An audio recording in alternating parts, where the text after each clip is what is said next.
Welcome, Assassins, to episode 21 of Rally the Creed, the weekly Assassin's Creed podcast that talks about news, all things to do with the franchise, and many, many other things. Unfortunately, we did have a guest booked in, but unfortunately, Danny Khalil couldn't join us. She pulled out at the last minute. She was very apologetic.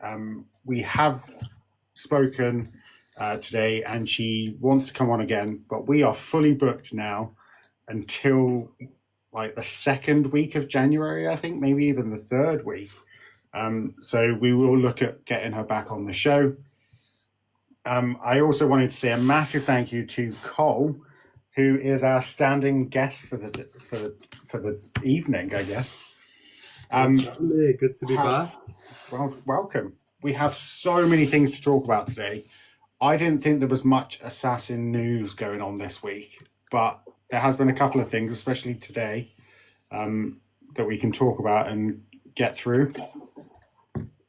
So my first thing I wanted to talk about is this week, Assassin's Creed Shadows was released on the Switch 2. And from what I can see, it looks amazing. It's probably the best looking Switch game I've seen in a very long time. My question to this is, have you seen it? How do you feel about this? And are you happy with Assassin's Creed moving to other platforms like mobile phone, obviously the Switch, PC, what have you? How do you feel about all this? Yeah, first of all, thanks for having me on, James. Always love stepping in as a standing guest. So I had no real plans this evening. So yeah, great to come on and discuss Assassin's Creed. To answer your question, I actually had a bit of early access to some of the assets from Ubisoft, which was really cool. So this was like images and the trailer as well. It's 24 hours early access for content creation purposes. So I knew it was coming. I knew the trailer was coming. Obviously, it looked incredible. Like you said, the graphics and everything. I'm really happy with it. Even though I don't own a Nintendo Switch, I think it's a really nice way to play the game. It's portable. You can take it anywhere. I think the graphics have really come a long way when it comes to handheld devices. So if I owned a Switch, I think it's Switch 2, isn't it? Yeah. So I've never owned anything like that, in fairness, but I think it's a great way to play. I love the concept of actually going to places and playing it in your hand. So I know like Memento Gallery, he's based in Italy. He can play like Assassin's Creed 2 while sat in like Florence or Rome or for Brotherhood. I think it's great how you can just like pick and choose your game and like play it. So you could travel to Japan and play Shadows. I imagine that'd be a really cool experience. But yeah, I think it looked really impressive. You know, like the graphics didn't look far off. Maybe like a medium build PC, I'd say. Maybe even a little bit better. I didn't see any like graphical errors, like any glitching or anything. It looked great to me. Zephyrus covered it really well in terms of like our coverage for the ones that came before. He was like listing all the all the details about it on our social media, and yeah, I'm really excited to see Assassin's Creed Shadows have another chance at maybe even hitting the Christmas top 5 sales in the UK. Maybe it would be good, I think. Another life for the game. Yeah, I think graphically it looks fantastic. When playing the Switch, we have a Switch, and occasionally you get where the graphics look a little bit wiry in places. But from what I've seen of Shadows, it looks impeccable. It looks like you've just taken a screen footage of my game and just put it on a smaller screen. It looks really good. So I like that. I do like the fact that you can just be anywhere and you can play it and just do what you're doing as you're going. So I do like that aspect, and I do think it's really good. And given players of all consoles and ways of playing a chance to get a hold of this game is quite fantastic. As long as they don't play the Attack on Titans collaboration, they'll be fine. So something which we really went into last week. Yeah, and the episode which released yesterday, episode 20, which was great, by the way, with Charlie Cooper, our editor.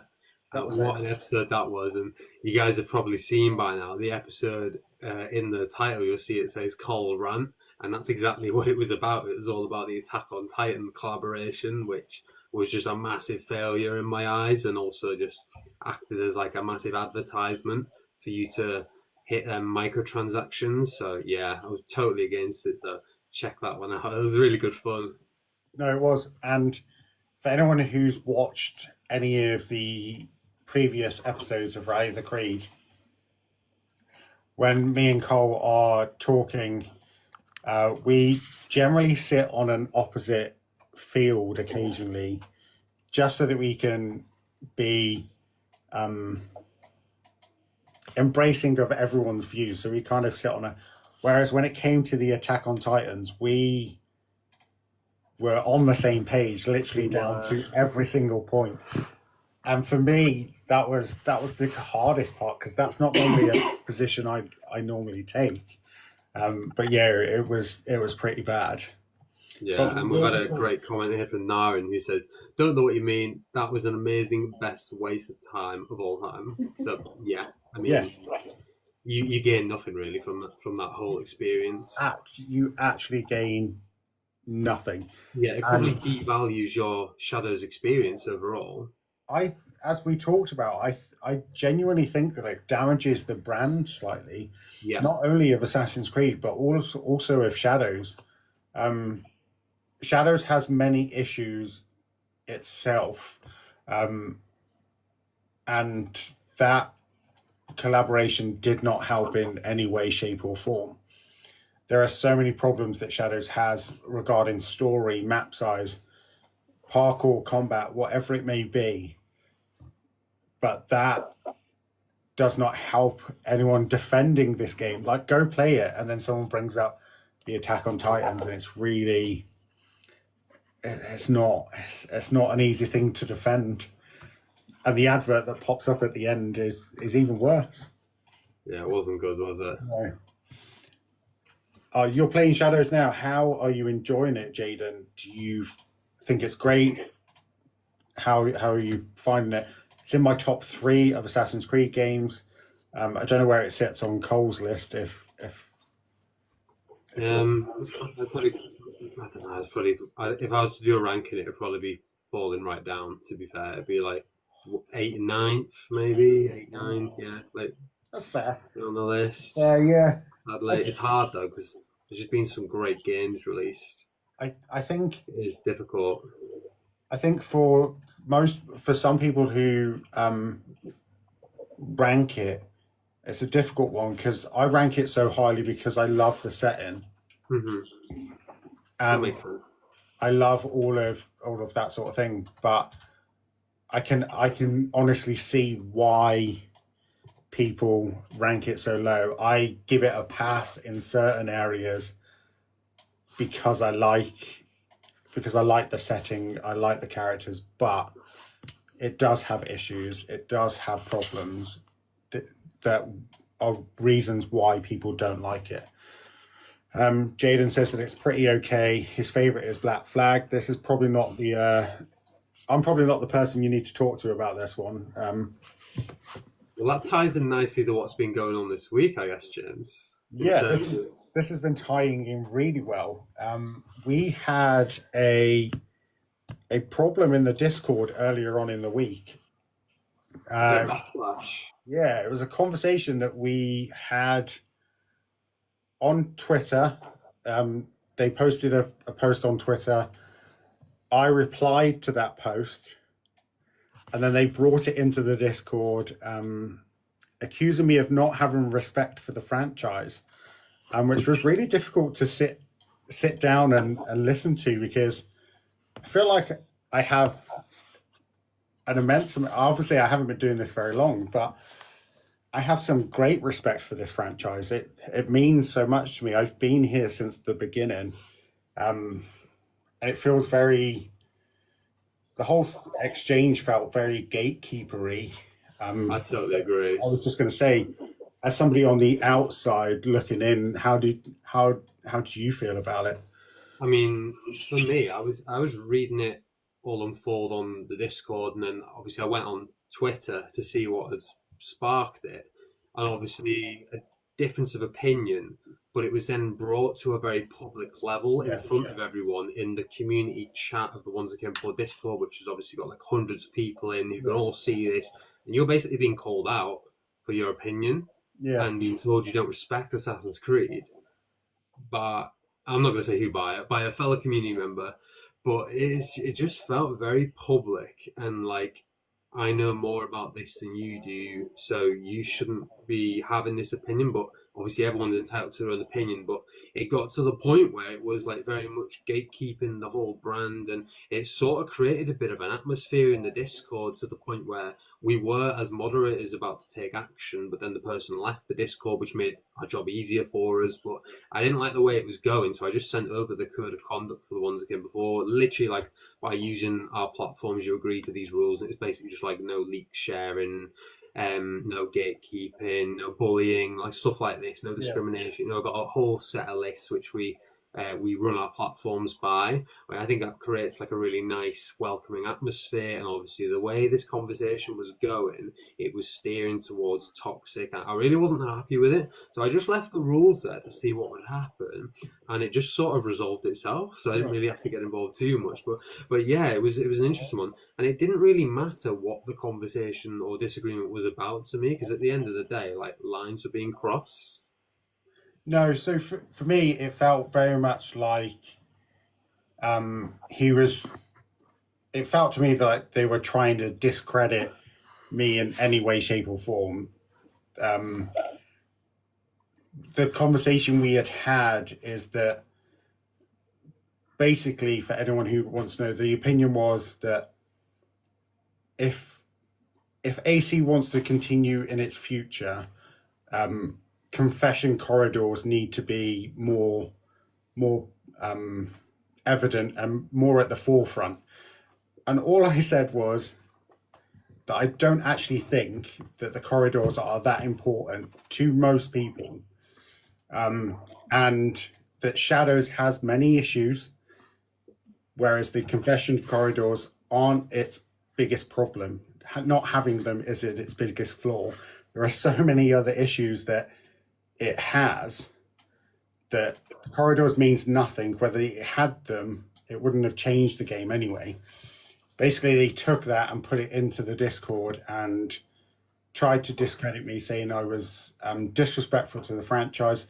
And by the time it came to the Discord, it didn't even matter what the initial argument was. Like I at that point, to me, it didn't matter what we were disagreeing on. It was the fact that you were then telling me that I was being disrespectful because of this one opinion. And that for me was where I was at. I was like, I feel like I'm being called out very personally here. And it doesn't matter about my opinion. Like, there are worse opinions that I have about Assassin's Creed. We all know this. There are worse things you can call me out for. But this one thing is probably not the thing that you need to be calling me out on. This is not the issue. So yeah, and then he left the Discord, and then they posted on Twitter about me saying that basically I'm just this guy who doesn't care about the franchise, and made a whole big thing about it, which in the grand scheme of things isn't too bad, and it's not to be expected when we do this sort of thing. But for me, I felt like, I don't know, I'm very critical of myself, and I had to take a moment to think about how I reacted in that instance, how I could have changed, or any of my viewpoints on this that would have changed the outcome. But I had a message from Eric in the Discord as well, and he was like, no, you handled it really well. There's no need to worry about it. You did the right thing. And then that kind of made me feel a bit better in myself. And I was like, oh, this is okay then. This is, I feel like I defended myself, but in a calm and collected way.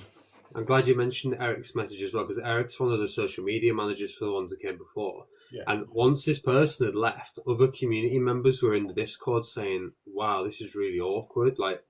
And you could tell that an atmosphere had been created, even though it was online and virtual. You could sense that everyone was watching this unfold. Yeah. And Eric just sent a message just letting us know that we handled it really well and professionally, and that was it. We didn't want like an argument. And like you said, I totally agree. It doesn't matter what the conflict or debate or whatever was about, because when it gets brought into this chat publicly in front of everyone, the credibility's gone. Like, it's no longer like a back and forth discussion. It is something else. It's entirely different. I didn't like the way it was going, so that's why I intervened. Were you at work at the time, by the way, James, or were you home?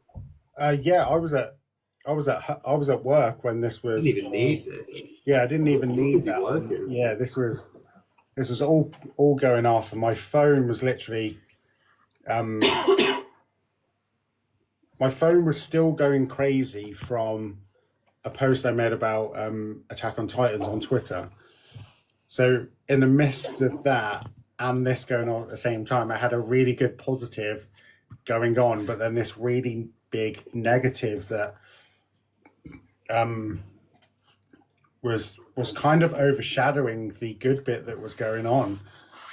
Since joining the ones who came before, I want to obviously do great things for the brand, the ones who came before, Assassin's Creed, but also on a personal level, I want to put myself out there a bit more. But then to be publicly outed as being disrespectful just because I don't think that confession corridors are as important as people think. And there are many people out there that don't like the corridors either. Like Naja said earlier on in the comment section that she didn't really like them either. There are a few people out there that don't think they're needed. I'm not saying they're a bad thing, but in the context of it, I don't think saying that Assassin's Creed Future rides on whether we have these corridors or not is the right thing to say. There are so many more things that are going to determine on whether we continue to get Assassin's Creed games and how they're going to evolve. Mostly it comes down to sales. If sales aren't good enough, then they will eventually just cut loose and stop doing it. But we've got gameplay, we've got story, we've got narrative, we've got setting. There's so many different components that all make a great Assassin's Creed game that the corridors are probably way down on the list. So to get so defensive about it and get so personal about it, I had to take a minute to myself to really think about how I wanted to be perceived in this space. To get into that point, James, like, I'm thinking about Shadows, and I would say that had some of the weakest memory corridors in the entire series, because from what I can remember, it's just now we're going, where is the box? Over and over and over, and you gain nothing. They just die. They don't tell you a single thing. So I would actually say Shadows, the most recent game, has some of the worst memory corridors in the whole series, and you gain nothing from chatting to your victims. I feel like you don't get any information out of them at all. It's a waste of time. I really went into this with Willis Makes Movies in that episode, because he was saying the exact same thing. You gain nothing from this, and all your information gathering is from outside of the memory corridors, where in like Assassin's Creed Unity or like Black Flag's a good example, you will gain more information about people's whereabouts. You'll learn about target names, but they don't tell you anything in Shadows at all when you're assassinating targets. So it's interesting to have such a defensive position on that when Shadows was so bad at it, in my opinion. So that's where I stand on it, and good for you for putting yourself out there, James. I mean, even though that one tanked and you had a bit of backlash, you also had that tweet that you mentioned, which went pretty much viral, which was incredible. Your numbers are through the roof. It was like 156,000, I think, or something like that. It was crazy. Brilliant. I never expected a simple post to go so insane. But I always find that Twitter is one of the is the hardest place to grow. Yeah. I think since I've joined the ones who came before, I think I've had probably 300, 400 new followers on TikTok and only 10 on Twitter. Oh, really? So the numbers are completely different. So I think it takes a lot to reach an audience on Twitter to get spotted. So yeah, that was a good thing. But it's still going. I still get notifications. That's great. Yeah. So that's great. What else have you been up to this week, James? I wasn't sure if you wanted to discuss it. Obviously, it's a little bit on a bit more of a personal level, but you messaged me the other day saying that you had a trip to the hospital. Yeah, I had a trip myself. My Elsie had gone into hospital. She had a 24-minute seizure at school again.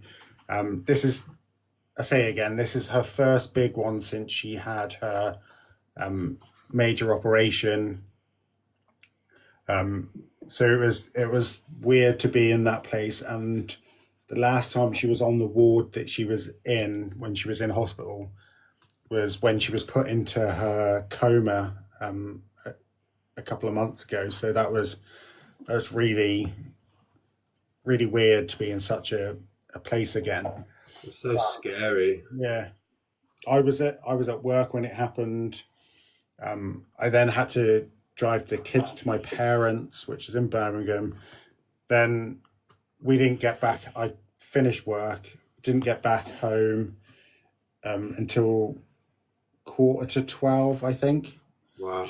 And then I had to get up at 4:00 in the morning to take some of her medication to the hospital because the hospital don't stock this particular medication. So I had to go and take medication to the hospital, and then I had to go to work the next day. So I'd been up from 4. Then I had like a really busy day at work, and it was chaos. But she's home now, and everything's okay, and she's okay. They've upped her medication, so hopefully it doesn't happen again. Absolutely. First of all, awful thing to happen, very scary, and yeah, it just shows like, you know, a lot going on behind the scenes that people don't realise. I mean, you're getting called out publicly, but you've got a really difficult life. I mean, I know it's only been a week since we last discussed, but you've been to hospital, I've been to hospital as well. We had reduced movements for the baby, so my wife Ashley was panicking that she couldn't feel any kicks, so then she went and had checks done for 4 hours. I was in work, like panicking, is everything okay? Everything's absolutely fine, so thank God. And yeah, just scary. I felt like loads has happened in the last week, but yeah, it just shows, doesn't it, that there's a lot going on behind the scenes that people don't know about. I think this is the bit that people don't see and don't think about, is that yes, we are content creators and we are personalities on the internet, that we public figures now, I guess, that you see things, but there are stuff that goes on that we don't necessarily talk about. If I don't post a video for whatever reason, or I don't tweet something, it's not because I'm not bothered. It's because there's other stuff going on. There's, in my work life, work is so crazy right now. I'm sure it is for you as well, leading up to Christmas, is that I'm doing Christmas parties nearly every day. That like 85 to 150 people. So these are busy weeks for me. Absolutely. And this is cooking all the food, isn't it? Yeah. So people don't see this, and I think when they're calling out people, they need to just think a little bit about the person behind the screen before they make such accusations. And absolutely. And like you say, it's a crazy time of year, but we're still putting in the time to create content for the Assassin's Creed community. Do you know what I mean? We're still finding that time. And that's the thing. You messaged me the other day saying, Carl, I'm really sorry. I couldn't get any videos out. I couldn't get the articles out. My daughter's in the hospital. I was like, James, family comes first. Like, whoa, what are you saying, mate? Like, of course, family comes first. Like, never mind the content. Like, so you must have had that, like, sense of, like, content guilt but Oh yeah, massively. every time. So this, especially with not so much with TikTok, because I can make 10 videos in like half an hour if I need to, and they can all be scheduled, and I don't have to worry about it.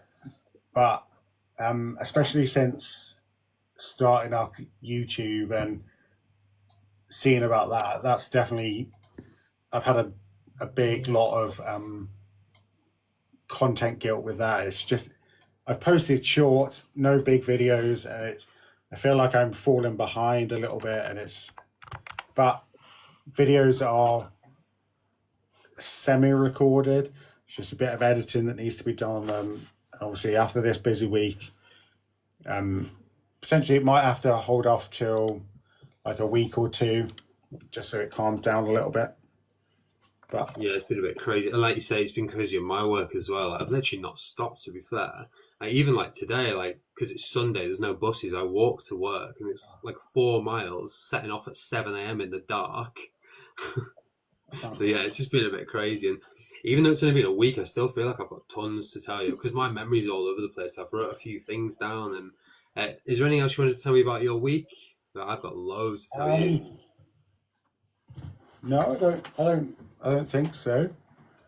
So, one thing, whilst we're talking about Assassin's Creed, we released the joint review for Valley of Memory. That's actually on my list. Fantastic. Well, dive straight into that, because the joint review was obviously the ones that came before. Team came together and sent all their thoughts about Valley of Memory to me, and then I sort of like shaped it into the finished article. And it took a lot longer than I thought, because I had the sickness. Remember, I was really ill on episode 19, I think it was, with Marco from Access to Animus. I was so ill. So people were sending me stuff that week, and I was literally flu-ridden for like 6 days, and I was just so exhausted the whole time. So finally, like, taking a second look at it, and I just decided, I'm going to come home from work, and I'm just going to sit down, have loads of Fanta, rather than like a nice Christmas drink, and just focus. And I did that. So that's exactly what I did. I sat down, I reshaped the whole article, quite personal. Some of the things people had written, I know Zephyrus wrote on it that a certain bit made him shed a tear, and I had to like shape it into a more like professional manner, if that makes sense, and keep some ideas, cut some other bits. And I feel quite ruthless doing it, because like obviously everyone's given like their best shot, and I've had to like shape it into the finished product. But you know what, I've had loads of messages saying that I did a great job at editing it. People love it, they're really happy with the finished review. Now I'm looking back on it, I'm actually really happy with the way I've sort of tied in all the points together, because loads of us had like several ideas and thoughts, and I've added like a deep philosophical layer to it. I don't know if you've seen that. Like, I have read it, and I sort of went hard on that bit. So I was sort of comparing the like ideology stuff and the philosophical bits to like Black Flag, and the days of when debate would happen between the assassin and Templar ideologies. And you guys will know what I mean with Valley of Memory. I'm talking about Nimlod, I think he's called. Nimlod, yeah. Great character, by the way. I really enjoyed it. Fantastic. I loved his voice acting as well. I think we sort of went over this last week, like the strengths of that DLC and why it worked. But you guys can read about it more properly in the joint review. And I need to actually get on the website at some point and make that like the featured article, the top article. Because I think the top article currently on the Ones Again Before website is like, here's the release date for Valley of Memory. Need to get on that. Yeah. So that was the most productive thing I did this week, really, in terms of Assassin's Creed, I would say. So we'll talk about my most productive thing a bit later. But I was going to talk about the article as well, because it was a collaboration of ideas between myself, yourself, Taylor, Zephyrus, and Eric. We all written something. And reading the article, I don't think I could have worded it better myself. It was just a really good written article. It was articulated really well. Everyone's points were so on the money. There was something quite magical about Mirage and Valley of the Memory that we obviously touched on last week. And I agree with Zephyrus. There's not many points in video games where I would visibly shed a tear, but that particular part, I was sat right here, and Nicola was sat next to me, and I literally could feel my eyes going, because there was just something so, like, it was almost final, and it was a beautiful moment between the characters. And I think we hit the nail on the head. And guys, if you haven't already, go to the Ones Who Came Before website, look for it. It's the Valley of Memory spoiler-free joint review, and it's on the website. Go read it. You will not be disappointed in any way, shape, or form. Like I say, I'll make it the featured article, because I'm really happy with the way that turned out. I feel like everyone contributed so much to it, and I feel like shaping it into what it turned out to be, I'm really happy with it. And I think we might even get the video content creation team to have a look over that. I mean, obviously, James, your team leader, so assign whoever you think's best on that, and we'll see if we can get it out to an even bigger audience. Because I feel like you said, I feel like we had a really good take on that, and like so many like different perspectives, but it all came together as one. It was really positive as well, which is nice. It's nice to be positive about Assassin's Creed, isn't it? It's great to be a positive about Assassin's Creed, because it's not, I think as a community, it's not something that's happened very often in recent years. So it is really nice to be positive about such a game. And that leads me on to my next point. I'm pretty sure that on Twitter I saw that BPR Gaming, Billy, has done a YouTube video talking about the gap between Mirage and Shadows. And I wanted to talk to you basically about, why do you think there is such a gap narratively? Because I would say that's the only real gap it has. Narratively, Mirage is written so much better. It's performed so much better. The voice acting is leaps and bounds better than Shadows. I'm not entirely sure why that is. I don't know. Potentially, it could be the studio itself, which is what I've been thinking about when we talk about Ubisoft in general, or anybody talks about Ubisoft in general. They lump all the studios together, but we know that different studios do different games and they do different things. And Bordeaux has proven themselves to be one of the best studios at Ubisoft right now. And I feel like it's because the two studios are so different. So Quebec did Shadows, and then you've got Bordeaux that did Mirage. And you can glaringly see when you have both games side by side, the gap narratively is massive. It's so wide. I just wanted to see what your thoughts are on why the games are so narratively far apart. So I've not seen Billy's video, because I tend to watch his content on TikTok, so I'll definitely check that out.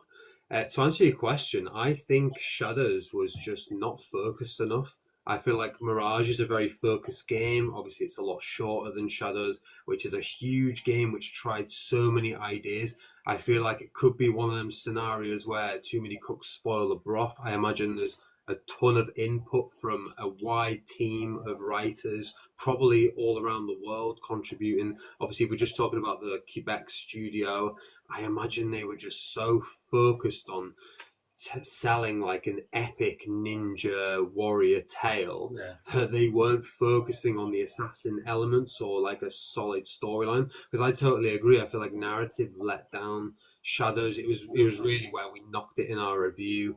It's just felt weak for a long time, and this is across several Assassin's Creed projects. The writing overall hasn't been great, and even Mirage, I would say some of the writing isn't great.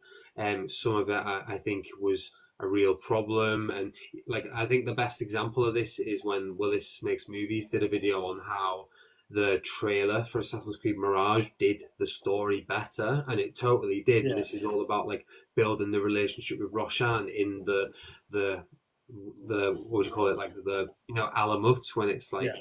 all they're building it basically, and they're like running around like training and everything, and you barely even visit there in the game. And I just feel like he covered it really well, and there was lots they could have done, and it could be down to money, it could be down to scenes being cut, but I personally feel like Shadows tried a million different ideas in the storyline, but really at its heart it's just superficial. These characters are not complex, they're very like a low level like baseline, if that makes sense. So there's no real dynamic between Yasuke and Naoe, and I've mentioned this in the past. I feel like they don't grow as characters. They go about 10 hours and their stories merge, and then after that they're best friends, and it is just like a buddy dynamic, where Mirage had some complex themes about it.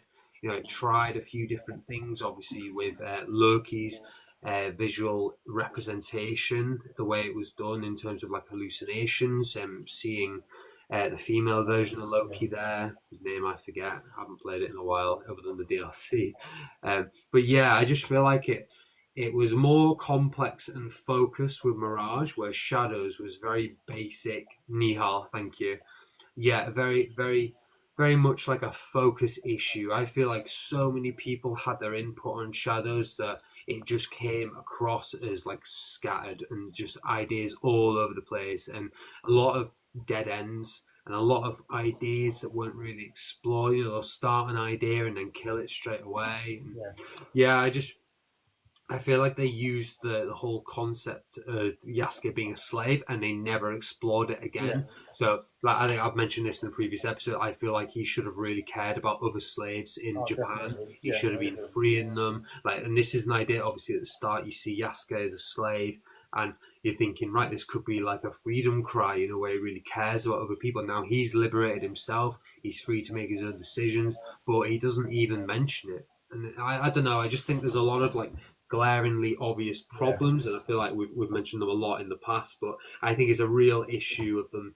The focus hasn't been there. Assassin's Creed hasn't been focused, so I think they really need to work on resolving that, to be honest. Yeah, no, I agree. It got me thinking about the gap that is between Mirage and Shadows, and like you said, it could be budget wise. Really, potentially on how the studios perform, but I would like them, because Mirage did this thing where it was like open world but not at the same time.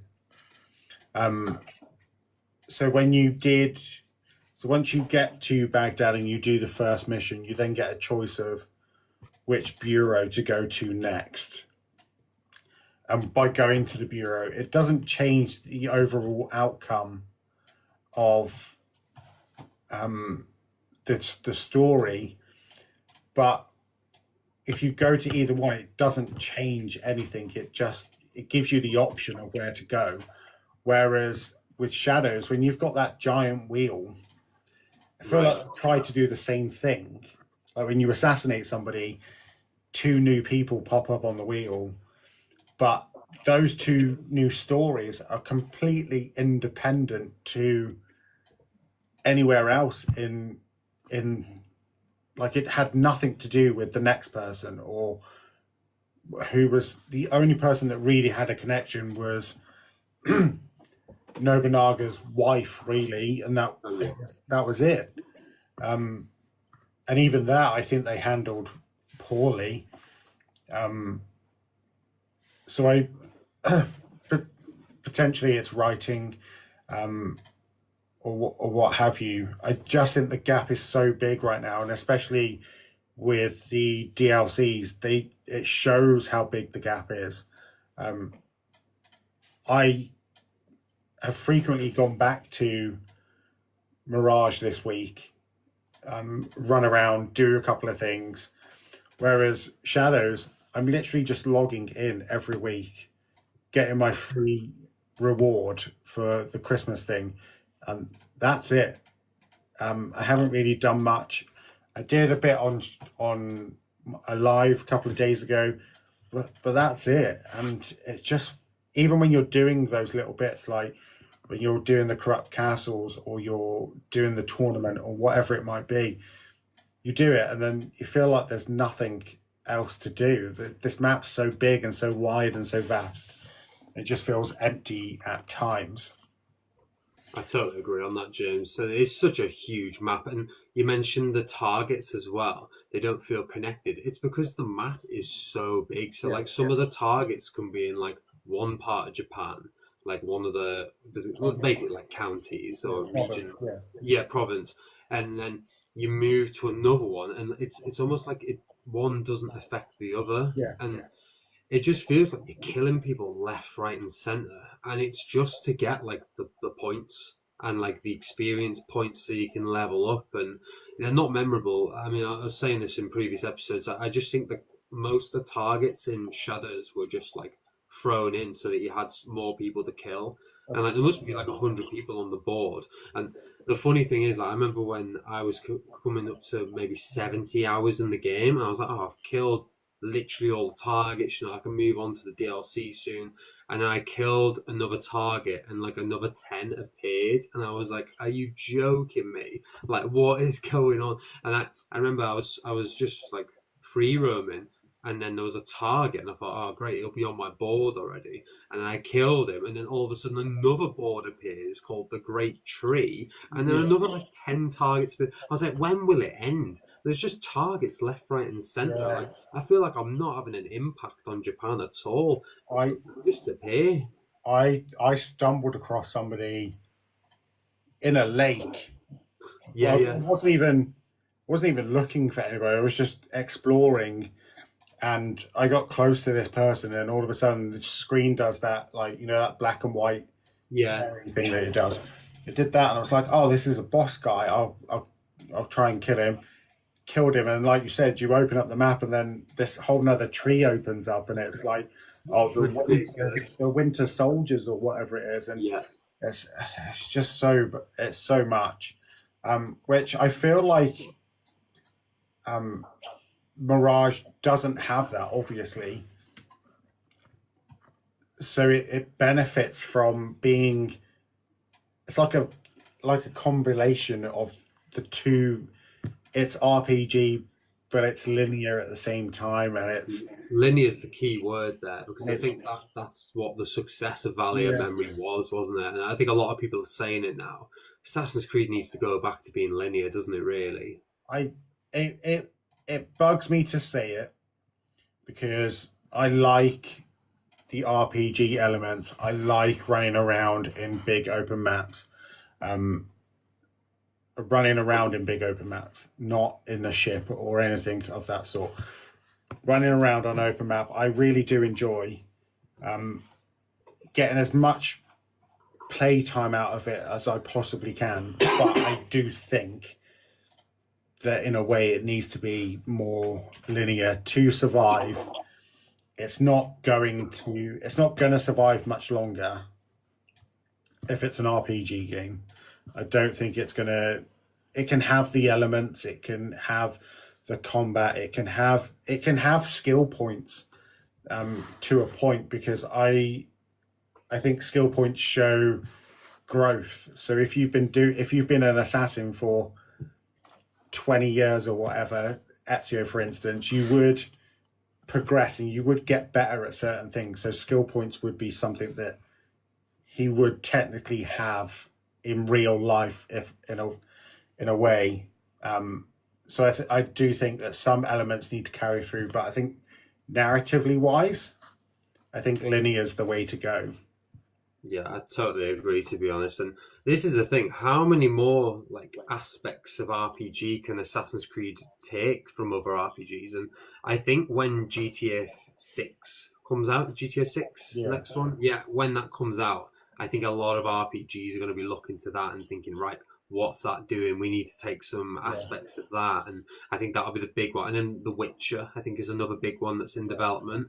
I think other companies will be looking at that, because that like when The Witcher 3 came out, a lot of RPGs and games in general were looking to that and stealing bits and getting inspiration. So I think it's interesting to see where the future of RPG goes, and maybe one day the Elder Scrolls 6 will come out, and maybe that will heavily influence. And I think one day in my lifetime would be nice. But yeah, I think it's interesting what these big RPGs are doing will probably shape what other RPGs will do. And I imagine Assassin's Creed will be one of these that looks to other franchises, what can we do and make it relevant to us.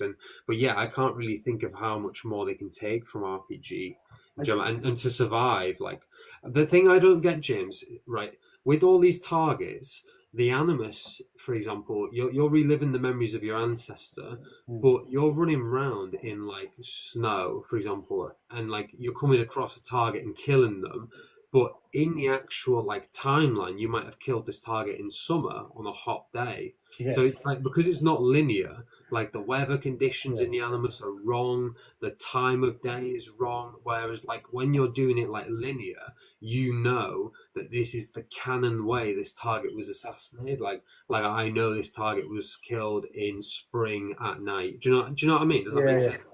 Yeah, I get what you're saying, and it's funny you mentioned the weather system, because in my brain, we go through the four seasons quite frequently during the game. Right. And essentially, if you've played it for a long period of time, I think Nar says that she's 370 hours in. Wow. I'm 120 hours in. You've done all four seasons at some point, which means that is a full year. That is a full video game. That is a full in-game year. Yeah. Narwe and Yasuke have not changed in the slightest. It's like aging doesn't exist. Yeah, but nobody does. Everyone's in the exact same place, doing the exact same thing, day in, day out, no matter what. And I get it I'm imagining from a programming sort of point of view, there's only so much you could go. And I do like the weather system in Shadows. But I think if you're going to assassinate somebody, like when Ezio does it, or any of the others, Bayek or whatever, we know exactly when it was done. We know the time of day. We know what was happening. We know what was happening. We know all these things. Whereas you could have killed. I can never remember her name, and she's the only one I remember, because I feel like I did it different to how some other people did it. Was the Teppo lady? Oh yeah, it was good, that one. So I remember killing her in her house. Yeah, I did it like that. But I know there's quite a few people that fought her on a structure that was being built, like a house or whatever it was. And I think they accidentally just randomly stumbled on her. Oh God! And it's like, what?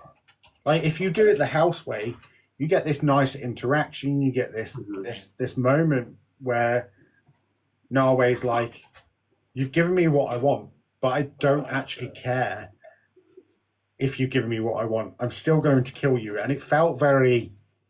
I think this is why I like Narwe so much, is because it felt very much like an Ezio or an Altair moment. It's like, you've done what I've asked, but actually keeping you alive is more dangerous than not. So you have to die, whether you've given me the information or not. But if you've accidentally just randomly stumble across her in any way, shape, or form, you don't get that talk, that chat, that moment that switches for her.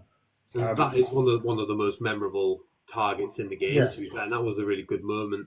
And I think I've actually been clipping through a lot of our previous episodes a lot recently, and they've been doing really well, you know. And one of the clips I did recently was on that topic with Willis Makes Movies in episode 13, and that was going to the house, and it's like, oh, you shot me, so I'm going to shoot you.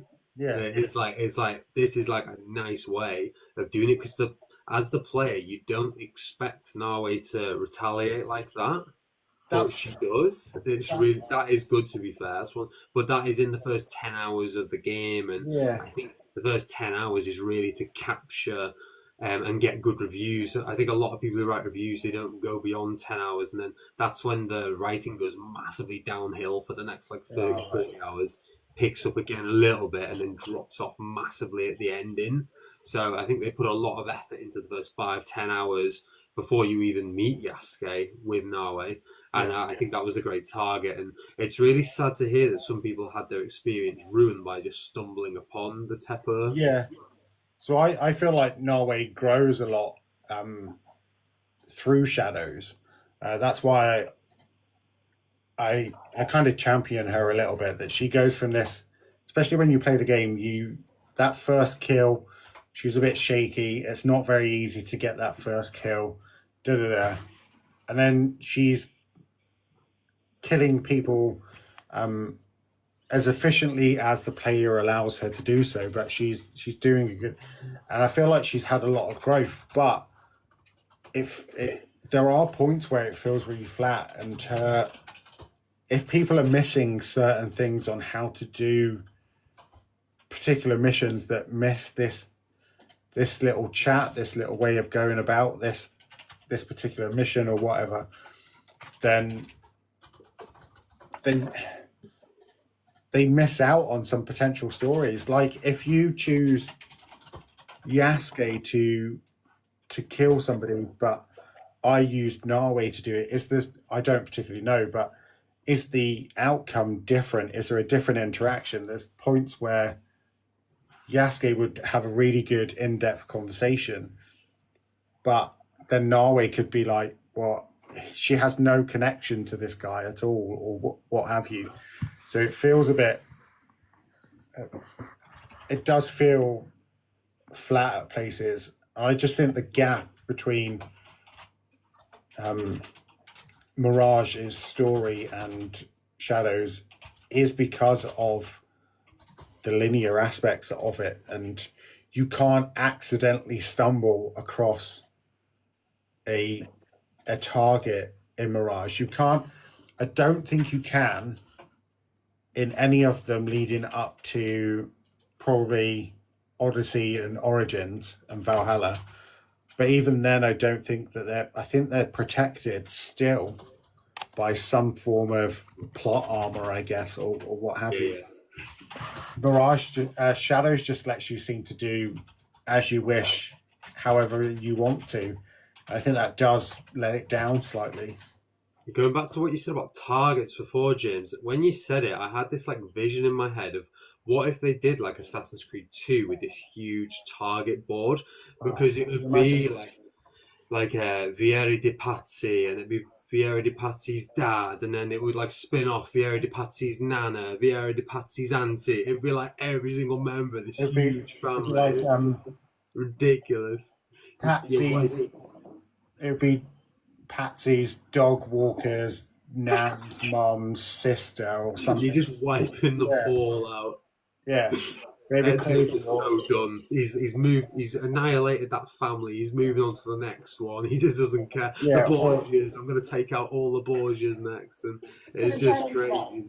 That song, you know, that Irish one that's like the thing on the limb on the branch of the tree in the bog down in the valley. Yeah. It literally is. I think that's the thing, isn't it?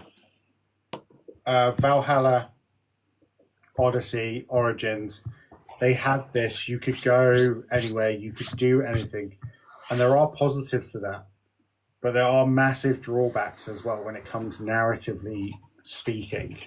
And I think that's why the gap is so big between Mirage and Shadows right now, and especially with the DLCs, it's even more evident. Even though both DLCs, as we previously talked about, is that they're very similar in a way.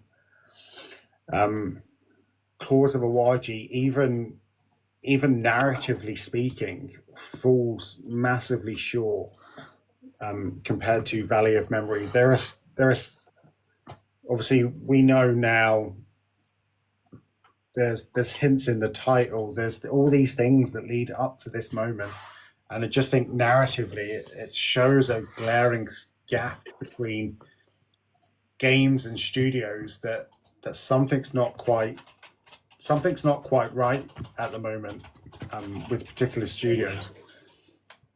I sort of mentioned that in my review for Claws of Awaji as well. That was another thing that wasn't very focused, tried a lot of ideas, and it just didn't blend together very well. And that's another way you can stumble upon targets randomly. And that opened up a huge tree of people you had to assassinate if you wanted to go into battle against the huge Templar. Without all his bodyguards around him, you had to assassinate, I think it was 10 or 12 targets. Yeah. And you could just randomly stumble upon them. You could be walking through the town and they could just walk past you in the street. And then, like you mentioned before, that with the screen tear would appear, and then all of a sudden you could take one of them out. And there should be some kind of plot armor where you don't just randomly walk past the target in the street. It just doesn't make sense, really. It didn't happen in canonically when this person assassinated this person in the Animus. Do you know what I mean? Yeah, it just makes for poor.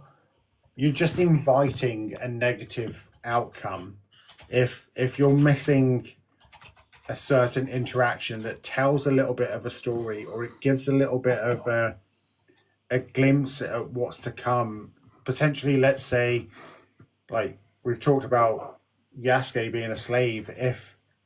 If they even gave us a slight conversation with somebody that was like, ooh, he's a slave and he wants to help people, or there's this little interaction of somebody who knows that he was a slave, or whatever it may be, then that would make his story narratively better, because we know that there's this little thing ticking in the back of his head. But you just lose it when you're allowed to just assassinate people accidentally, so willy-nilly. If that's vital to the story, they shouldn't be just allowed to just be killed at any certain point. It just shouldn't happen. And Nar says here that she wants more options when it comes to killing targets, like how Dishonored did different ways. And I don't. Interesting. I think different ways to assassinate people is okay. I think that's not the issue. What the issue is if this particular person has a direct connection to person B, and you need to talk to person A to find out who person B is, and you can only talk to her in her house or whatever it might be in a certain interaction, but you just happen to stumble across her, and you lose that bit of conversation. How do you know that she knows person B, and how do you know that that's the next person that you're going to go for? So it kind of loses a little bit, narratively speaking. I feel anyway. I get what you mean. This is making me think of Doctor Who as well, in terms of fixed points in time. Yeah. There should be fixed plot points. This person had this conversation which led to them meeting this person. Like you say, you can't get to A without learning information from, I don't know, a previous step. Do you know what I mean? There has to be a way this information. You can't just stumble upon it. I don't like this whole stumbling upon people. Can we get rid of that? Yeah, Ezio never stumbled across anybody. Altair didn't stumble across anybody. Ezio was at the shops and came across his enemies. The only person I know that ever stumbled across anything was Edward, and that was just by chance. Right. And somebody stumbled across him, not the other way around. Yeah. It's a big world. We shouldn't be stumbling upon people. I mean, we don't stumble upon people in real life. Do you know what I mean? It would be like me being an assassin, you being my target. You live 2 hours away from me. I walk out on my street and you just happen to walk past me. It makes no sense whatsoever. Why are you even in this region in the first place? Why? It makes no sense. But I feel like we could talk about this forever, because I feel like the difference is so big between Shadows and Mirage. My next thing I wanted to talk about is my biggest accomplishment this week within Assassin's Creed, is that while playing Valley of Memory, I was taking recordings on my Xbox. And I recorded an interaction with between Basim and his dad, where I feel like it's an Easter egg between. Yes. I feel like it's an Easter egg for Bayek and Aya. So they mention the pyramids of. I want to say Mir. I might mispronounce that slightly, but it's spelled MISR. Sorry for mispronouncing, guys. So I do apologize, but basically it's the Arabic word for Egypt. And in the conversation, they're talking about scaling the pyramids of Egypt, and nobody's ever done this yet. So in their timeline, no one's ever done this yet. But obviously, as Bayek, we do this straight away. This is one of the things we do. I think there's a viewpoint at the top of one of the pyramids. So I feel like that was a very nice. That was a nice way of working in a little Easter egg about Bayek. But then in the same conversation, they then talk about the Hagia Sophia, which is a mosque. A mosque in Constantinople, which is a nice thing to talk about. But it's just the way that they did the whole climbing pyramids in Egypt, and then literally in the same conversation go the Hagia Sophia, and it felt very much like this was this is a Bayek and Aya Easter egg, and I hadn't noticed it the first time round. It was only when I come to editing a video for myself that I actually stumbled across this, and I sent it over to Zephyrus, and I was like, I don't know if this is a thing or not, but I've seen this. I sent him the clip, and he was like, this is a really great catch. Thank you. This is brilliant. So that was my biggest accomplishment this week. I don't really pay attention to things like this. So the fact that I actually caught it was pretty good. Yeah, that is a good catch. And I would actually say it's a triple Easter egg, because you've got, like you mentioned, the Bayek and Aya nod. You've also got the nod to the Hagia Sophia in Istanbul, which is Assassin's Creed Revelations. Yeah. So that's a nod to a previous title. And then as well, I'm sure that Basim and Hytham go to Constantinople in a book. So it is like a triple nod to previous Assassin's Creed titles. So great catch. There's 3 different ways of looking at that, and they're all related to previous installments or releases. So I think that's really cool that you spotted that. And yeah, I saw the tweet about it. I was like, yeah, that's a really good catch. And I wonder if the developers were waiting for someone to catch that. And I don't know if anyone else has. You were definitely the first I've seen doing that. So. I haven't seen anybody else mention it.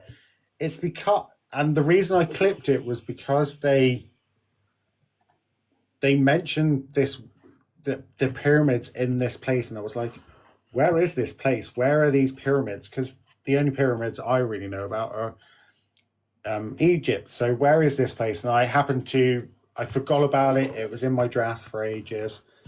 And it came to editing, and I was like, oh, let me just have a look at what this place is.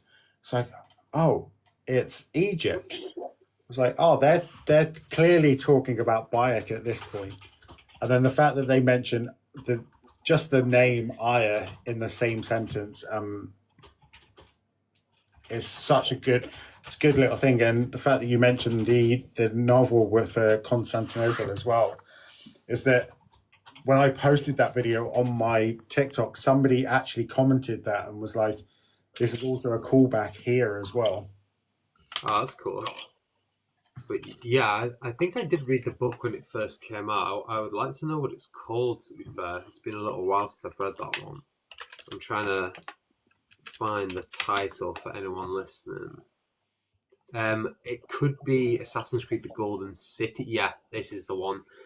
His apprentice Hytham in 9th century Constantinople. It wasn't a very long book, to be fair. I read that when it came out. And it was by Jerry Johnson, and we did a few interviews when it first came out. And yeah, it was November 2024, so it's going back over a year now. Yeah. And Narim says, I didn't even notice that when I beat the DLC. I don't think anyone noticed that but James. It's Well somebody done, else. mate. Good catch. So someone else. There was another thing that in the trailer for, not in the trailer, when I was playing Valley of Memory, somebody actually pointed out to me that Nihal was in the background. I love this. And I didn't spot it the first time round.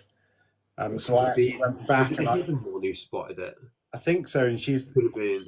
I was someone in my live had mentioned it. So I had noticed, and I had a look. I see. There you go. It was Nar. Just there in the background. I was like, these are things that we should all pay attention to, but we all miss slightly. There's always I guess you don't expect it, do you? You don't expect Ubisoft to put this much detail in, but they No. really did with Valley of Memory. And another example of that is when they imposed a certain character, I don't want to spoil it, into the background of a scene from Mirage, and they replayed the scene, and all of a sudden this person's in. And if you, with the update, if you play the game again, that's the way it plays out. So when you do this black box mission and assassinate a target, a certain person is in the background now added. So that's really cool, the attention to detail that they added for this game. So yeah, big respect to the Valley of Memory team that it was Bordeaux, wasn't it, that did this one in France. So great job. It was such a good DLC, and the fact that they even went to the lengths of doing that. So if anyone plays the new game, if anyone else plays it for the first time, or they see this, or they do a new game or whatever, this scene's going to play out exactly how they wanted it to play out. And I think that's a really nice little touch that they've thought about this that far back. And I think this is where Ubisoft excels. If they just take a moment, think about the smaller details, the finer little points, and I think this is where they'll really start to separate themselves again, and they'll start to get people back. Because I haven't seen anybody, not that it deserves any negative feedback at all, but nobody has complained about Valley of Memory that I've seen. So I feel like this is a very much their best work in such a while. They just need to carry this through with Hex and hopefully with any future games. If they just give it that little slow it down, take longer to make it if need, take longer to make it if you need, and just do the best that you possibly can. And I think they won't go wrong.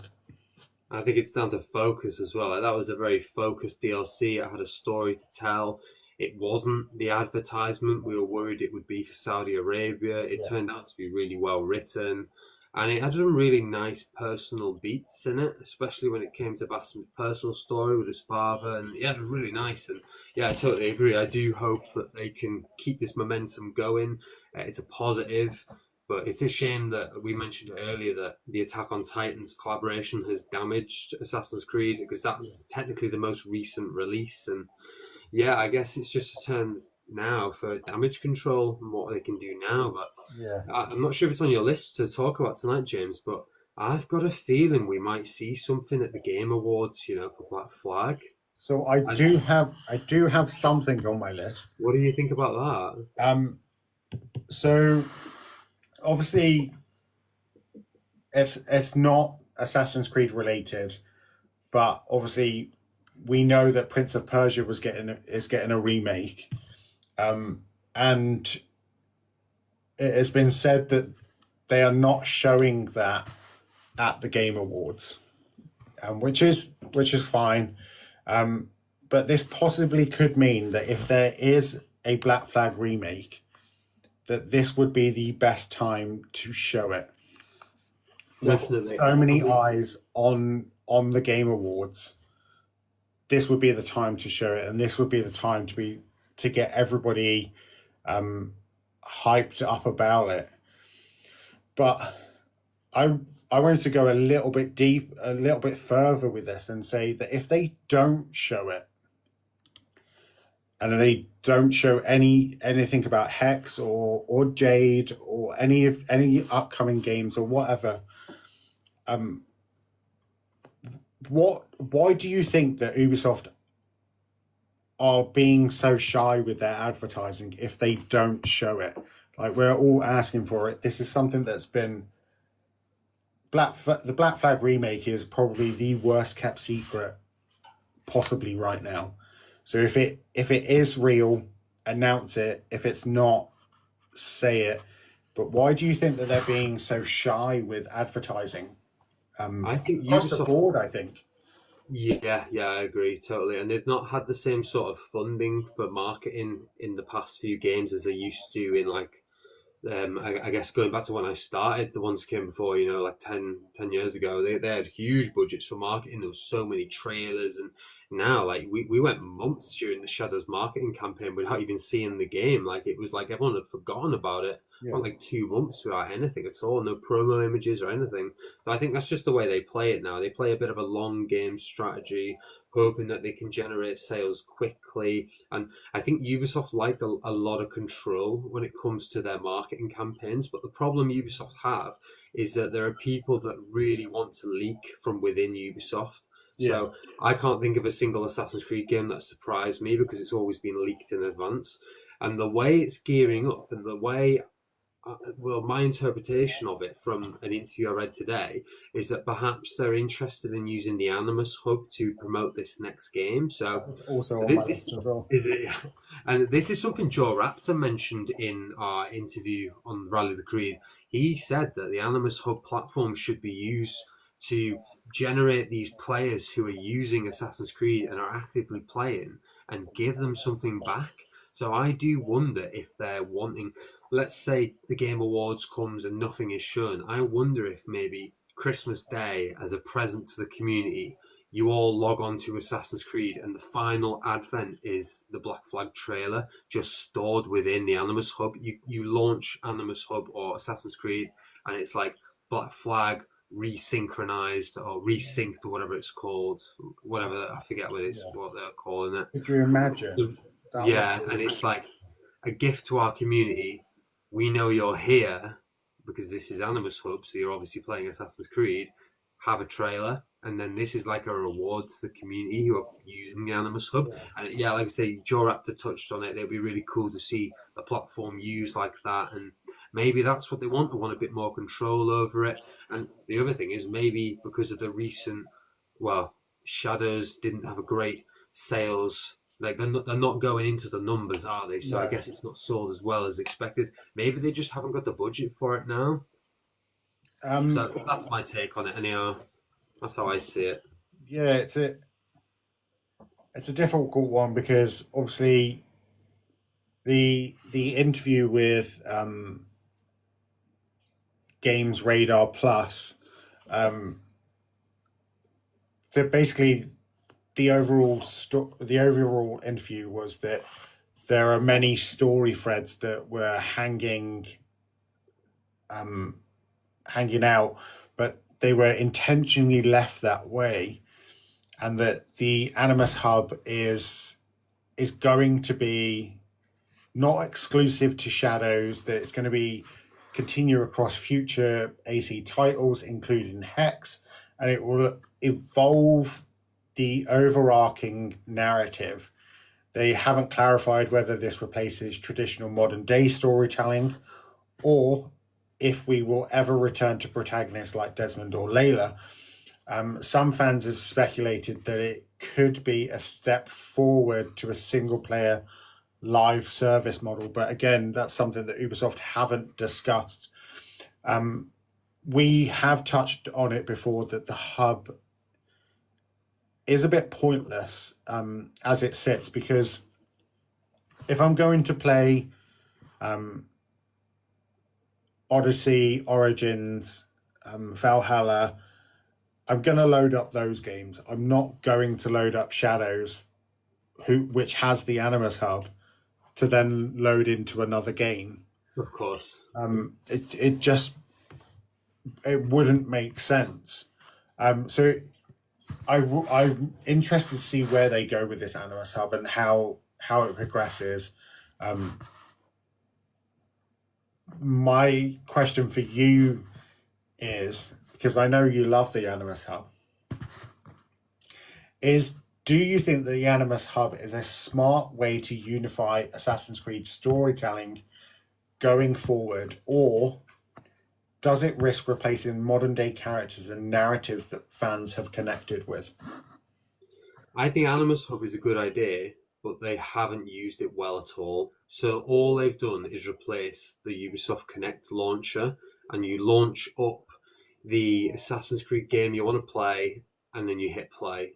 And there's there's an overall modern day storyline within Shadows, but it exists solely within Shadows. And I think they've not done it very well where they can connect all the games. And the only way they can do this really is by adding content to all the games. So you play a mission from Assassin's Creed Unity and you get a reward that helps you in another game. Like in Call of Duty, where to get a gun skin, you have to play, I don't know, 10 headshots with a pistol, and then you get a rifle camo. So do something like this where you're jumping back and playing an older game. And I know it's difficult for all the games, but let's, for simplicity for the developers, let's say Origins, for example. You go into Origins and you kill a new target, and then all of a sudden you've got a weapon you can use in Shadows that's relating to that kill, or I don't know, just link these things in a better way, or even have Basim jumping in and out of history or something. I don't know, but in terms of your question about the modern day, I think that needs to exist in the games rather than just outside Animus Hub, because for years they've been stripping away the modern day. They've put it in comic books. They've had too much of it in the movie, so that was probably too much. But then they really reined it back and put it into cutscenes in Syndicate. Yeah. So for years they've not known what to do with modern day. At Black Flag, you went third person, and it was or first person even. You sort of lost your identity. You were just another corporate member of the company, and you had no name. You were nameless, apart from Rogue, where they called you Numbskull, and you got stupid nicknames, and you were just an assassin ally, sort of, because you were providing them information. But yeah, I don't know. I think they've tried a lot of concepts that haven't really worked over the last 10 years or so. But I feel with the modern day, they need to just revamp it. Just look at what it is and just do better. Because I feel they need now, within Assassin's Creed, just a modern day team that know what they're doing. Don't be afraid to market modern day. Whenever they're promoting a game, they don't discuss modern day, and they haven't for many years. Since Desmond died, they've not really mentioned the modern day in the marketing. We don't get a modern day trailer. But I don't think they ever have they? I mean, they used to show, for example, Revelations. I'm thinking they'd show, Animus Island and stuff, but this is going back many years where they weren't afraid, really, to show, it'd be hi, I'm Desmond and Miles, and this is my story. And they do, trailers like that where they would show off Desmond, and they would do, the recap at the start of Assassin's Creed 2, they would just share that as, a promo for the video, for the game. Stuff like that. I think they need to really get a core group of people who know what they're talking about when it comes to modern day. Get Darby McDevitt as the leader of this team and just steer the modern day in a better direction. It needs to go more like a Westworld scenario, I think, where they've got a really good balance between the past, if you want to call it that, which is when they're in the Westworld simulation, in the theme park, and the outside world, which is the modern day, and also they're jumping in and out of timelines as well. They do it so smart, and I'm sure one of the Westworld writers is also writing for the Assassin's Creed Netflix TV series, and there's a writer from Halo as well, so they have got a good mix of projects on that. But I think in terms of the games, they need to really focus, and we've mentioned it a few times, it comes to Assassin's Creed not being focused, and modern day is a big offender for that, in my opinion. I agree. Modern day has been a massive letdown for quite some time. I think one of their biggest mistakes isn't the RPG games. It isn't a particular setting. It isn't removing certain things from the game. It's killing Desmond Miles, and that was the beginning of the end, because we had 5 games with Desmond. Yeah. More than anybody else, and to remove him, you really struggle to build that momentum again. Is that you're trying to then build a connection between the player and the character, but inevitably we know the character, something's going to happen to the character because we don't trust you after what happened to Desmond. So we inevitably know that something's going to happen, which makes it harder to like characters or get attached to characters. There's just no payoff, is there? And there's never a conclusion for any of these characters. I mean, Basim is technically our modern day protagonist now, but we're playing as him in Valley of Memory, so it's not really. Do you know what I mean? Like the focus isn't on the modern day aspect of it. So he's I don't know if we could call him our modern day protagonist, but he's definitely in the modern day now. Right. I think the reason he's seen as the protagonist now is because he is the named character that we know at modern day. So I'd really love to see how Basim going into an Animus would interact, because obviously with his Loki DNA and what have you, how would that look in the Animus? And that's how I could be wrong, but you know the Animus rifts and stuff that we see. I've said from the beginning that that's what I feel like would happen with if Basim was in the Animus, because what DNA are we looking at? What are we trying to do? What are we trying to connect? But the problem is that trying to trace back how Basim could even be in the Animus to be connected to Yasuke and Norway is the difficult part. And I think that's another thing that Shadows really struggles with, is that these two characters aren't related.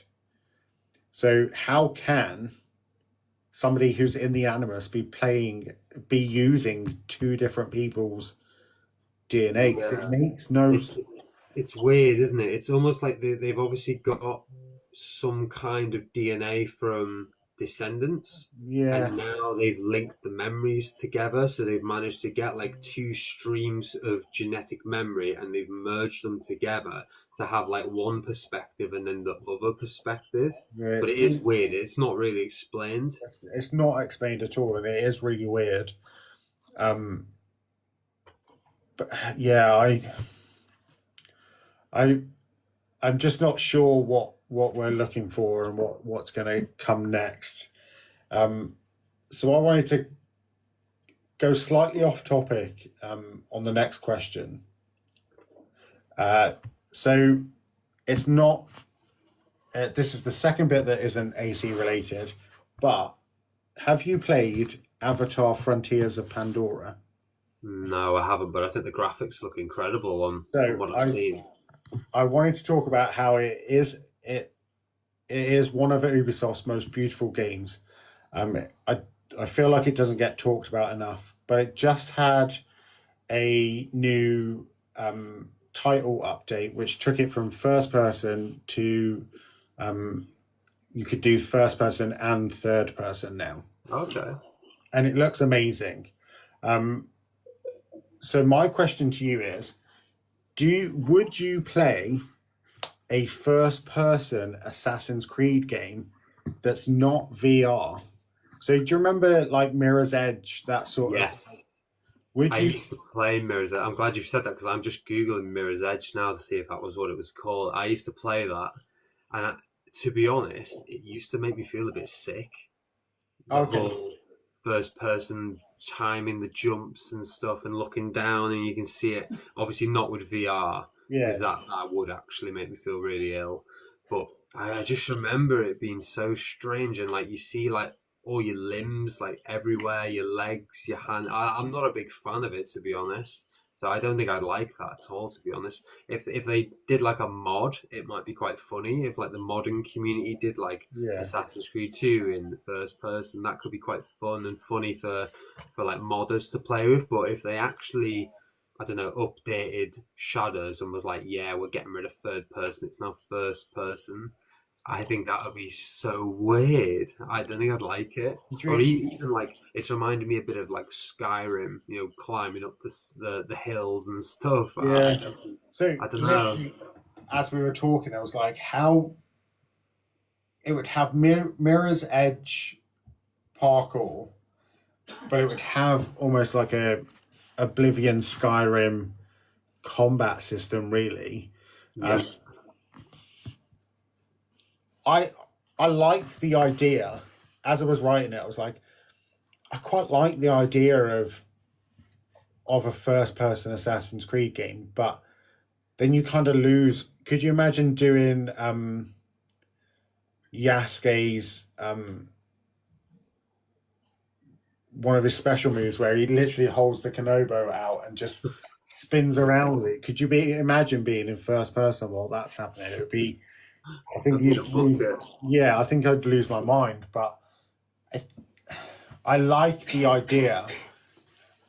I almost want them to do it because I want them to take risks. I think people would appreciate if Ubisoft started taking these risks a little bit more, because obviously, it's very safe, hasn't it? Especially from a narrative perspective, it's very safe, hasn't it? Like obviously, you know that they cancelled a potential Assassin's Creed game where you play as a former slave because of Backlash or however they want to word it. I think if they just took more risks, people would be like, okay, they've taken a risk, it hasn't paid off, that's fair enough, or that was a risk they've taken and it's worked. I feel like they just took themselves out a little bit and just was like, right, let's make it first person. Let's just have a little bit of fun. Because I feel like that's what the first lot of games were. They were very much like, this is a bit of fun. We're enjoying ourselves. We're coming off the success of Splinter Cell and Prince of Persia and all of these, Rainbow Six. So let's just have a little bit of fun with it. And it's now probably one of their best franchises overall, with sales and potentially players at any given time. So just take a few more risks, I think, would be I'd like to see them do. I definitely think a first-person Assassin's Creed game would be a massive risk for everybody. I'd love to play the VR, but I haven't got one of these fancy headsets. Oh, I have a massive fear. I have a massive fear about this VR stuff because I've seen people like not only punch TVs or punch people around them or what have you, but like when it comes to ledges or beams or whatever, they feel like they're falling off and they end up hitting themselves on the floor or wherever it is. I don't think I would feel very much into that. But I did see something the other day that's just reminded me. It's a VR, but I don't know if you've seen it. It's like a running pad. Like it's like a round, like you hook in, like something goes around your waist. You have a 360 degrees around you. The mat moves with you like it's a treadmill. So you're running and your character runs and all these things. That could be pretty cool if you could do something.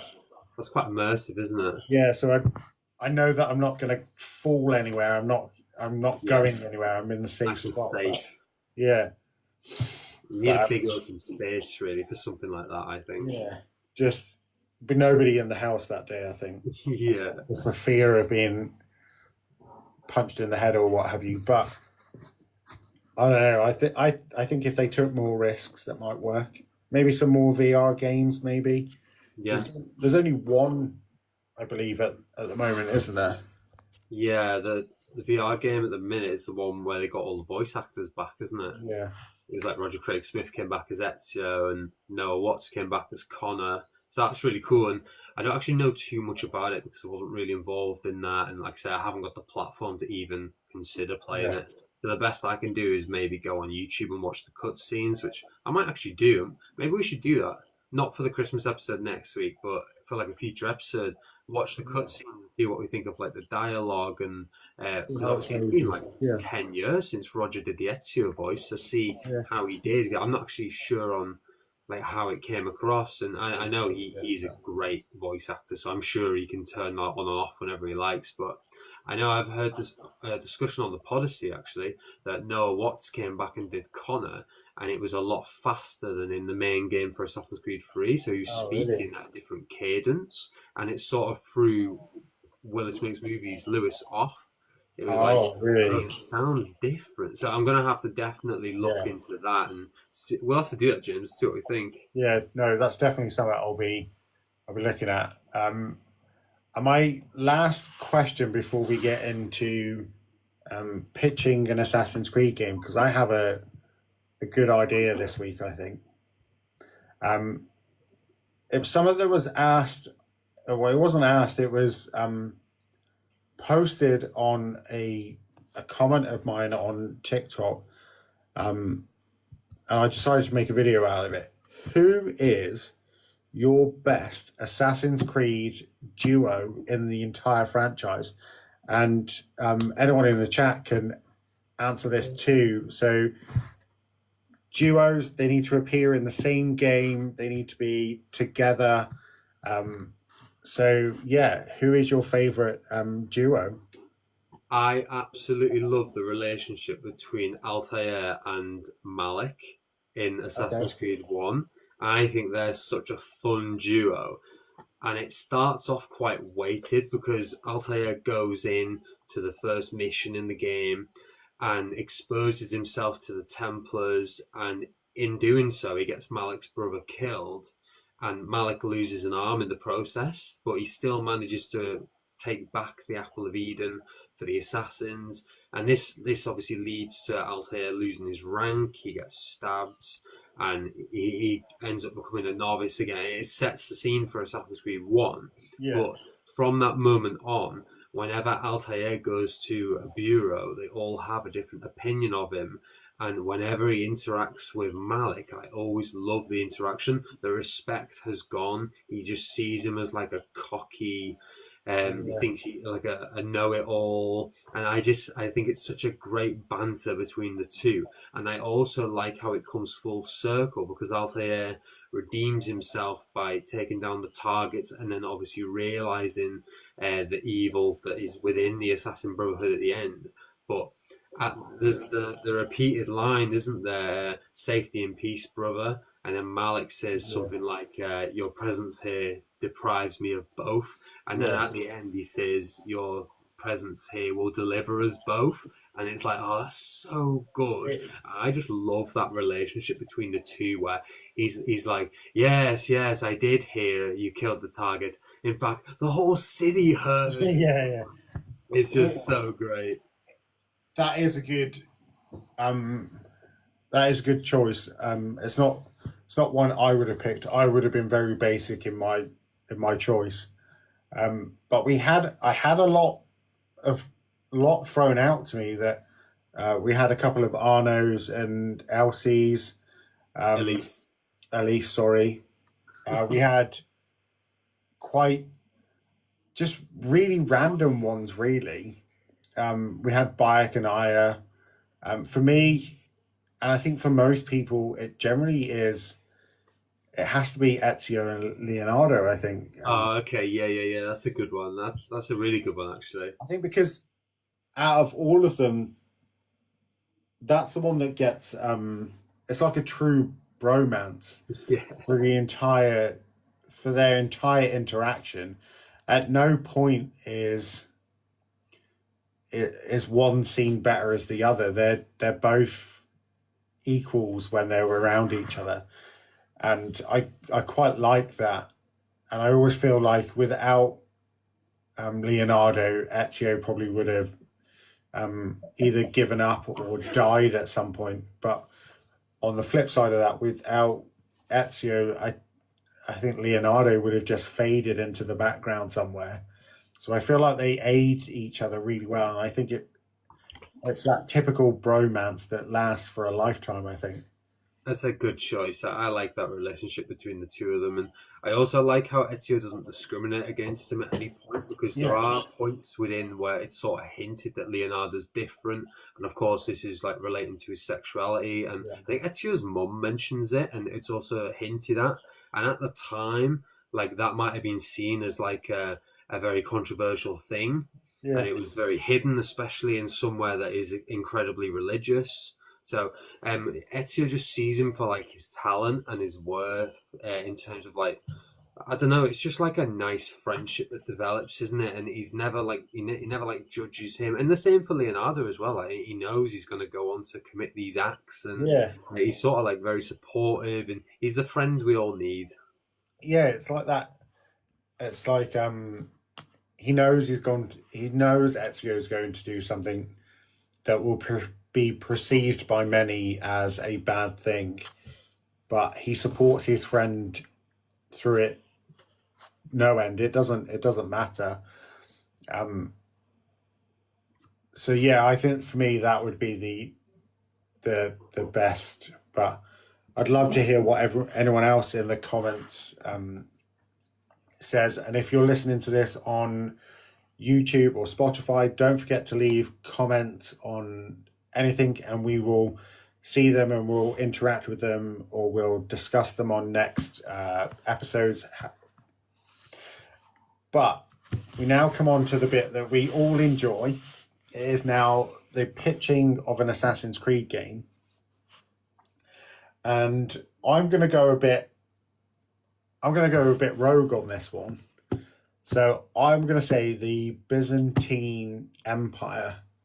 So it was touched on during Revelations, and it's like 1400s or something, like 1400s, 1500s, I think.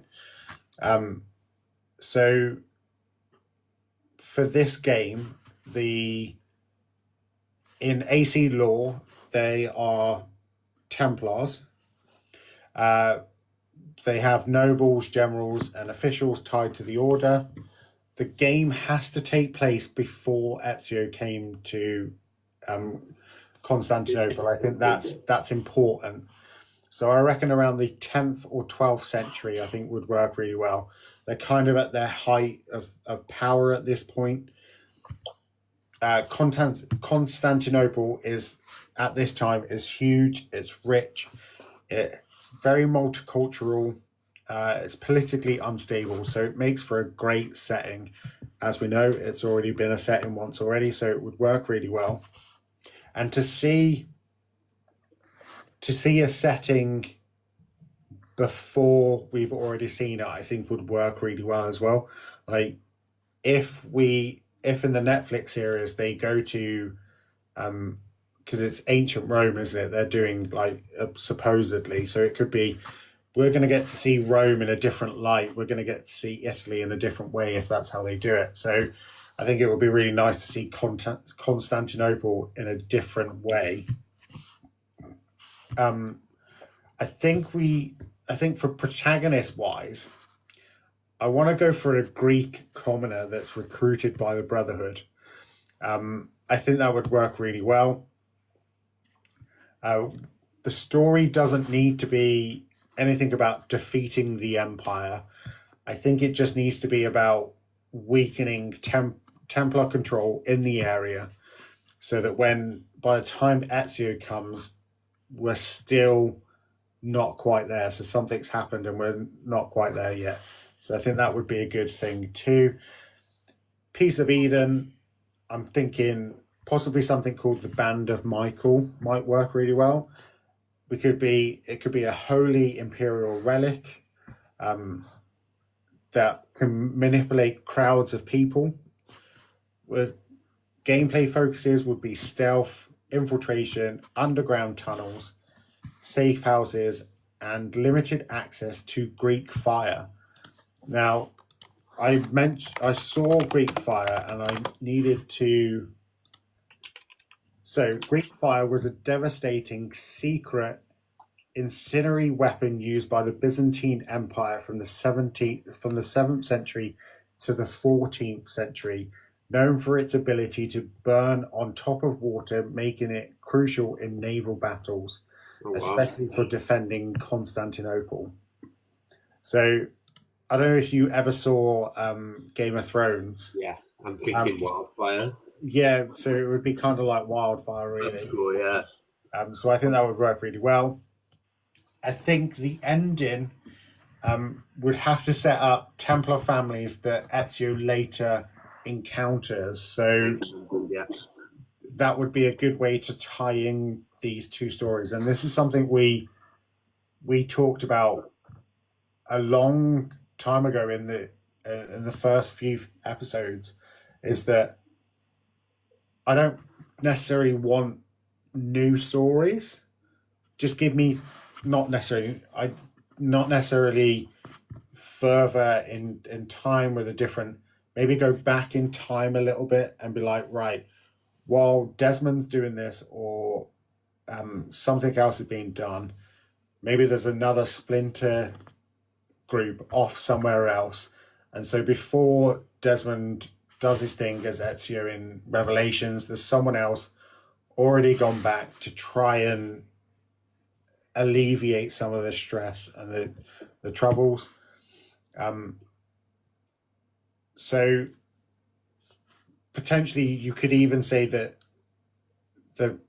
the protagonist actions in this game directly leads to what happens with Ezio. So whatever we're doing in our game would lead to the Ottoman Empire slowly taking over Constantinople, which is then what Ezio has to deal with. So that could be a good way to tie in the two stories. I think a Byzantine Assassin's Creed game, it works really well with the AC lore. It respects it. I think it would work really well. We don't get to play as any, like, I don't think we should play as some great powerhouse. Just a humble assassin, just trying to do, just doing some great work. And I think it would also, if Ubisoft want to do a more darker and more covert assassin story, I think this would be a great ways to start.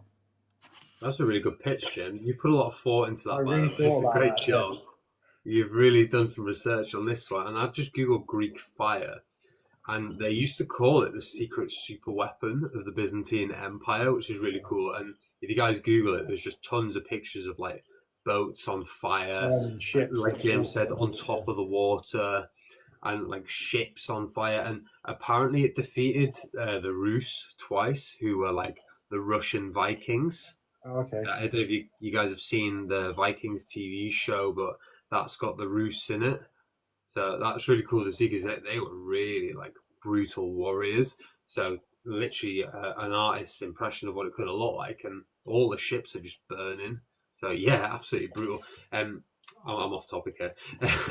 Yes, that's cool idea. And then I like the idea of setting the scene for a future game. So like you're looking at what shaped the families to come in. So like you said before with Ezio, there's obviously the targets he's got, but if you're going back before that, it's sort of laying the groundwork for what was like a power vacuum that these people stepped into eventually, or the great granddad established this family and then managed to create this like order of people who then moved like money and wealth, and they sort of created like hiding places for things and like a headquarters for, and sort of everything starts from like an idea. So it'd be cool to see where the idea started, and that's what Valhalla did well when it came to, with the idea for not the Templars but the ideology in the UK, with the king. I think Yeah, so did Alfred that really well, and sort of showing how an idea can start.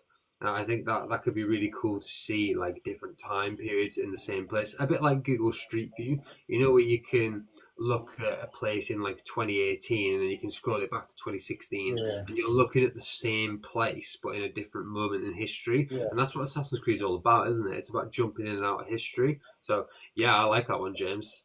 Get it written down and we'll get a new article out of it. Great job, mate.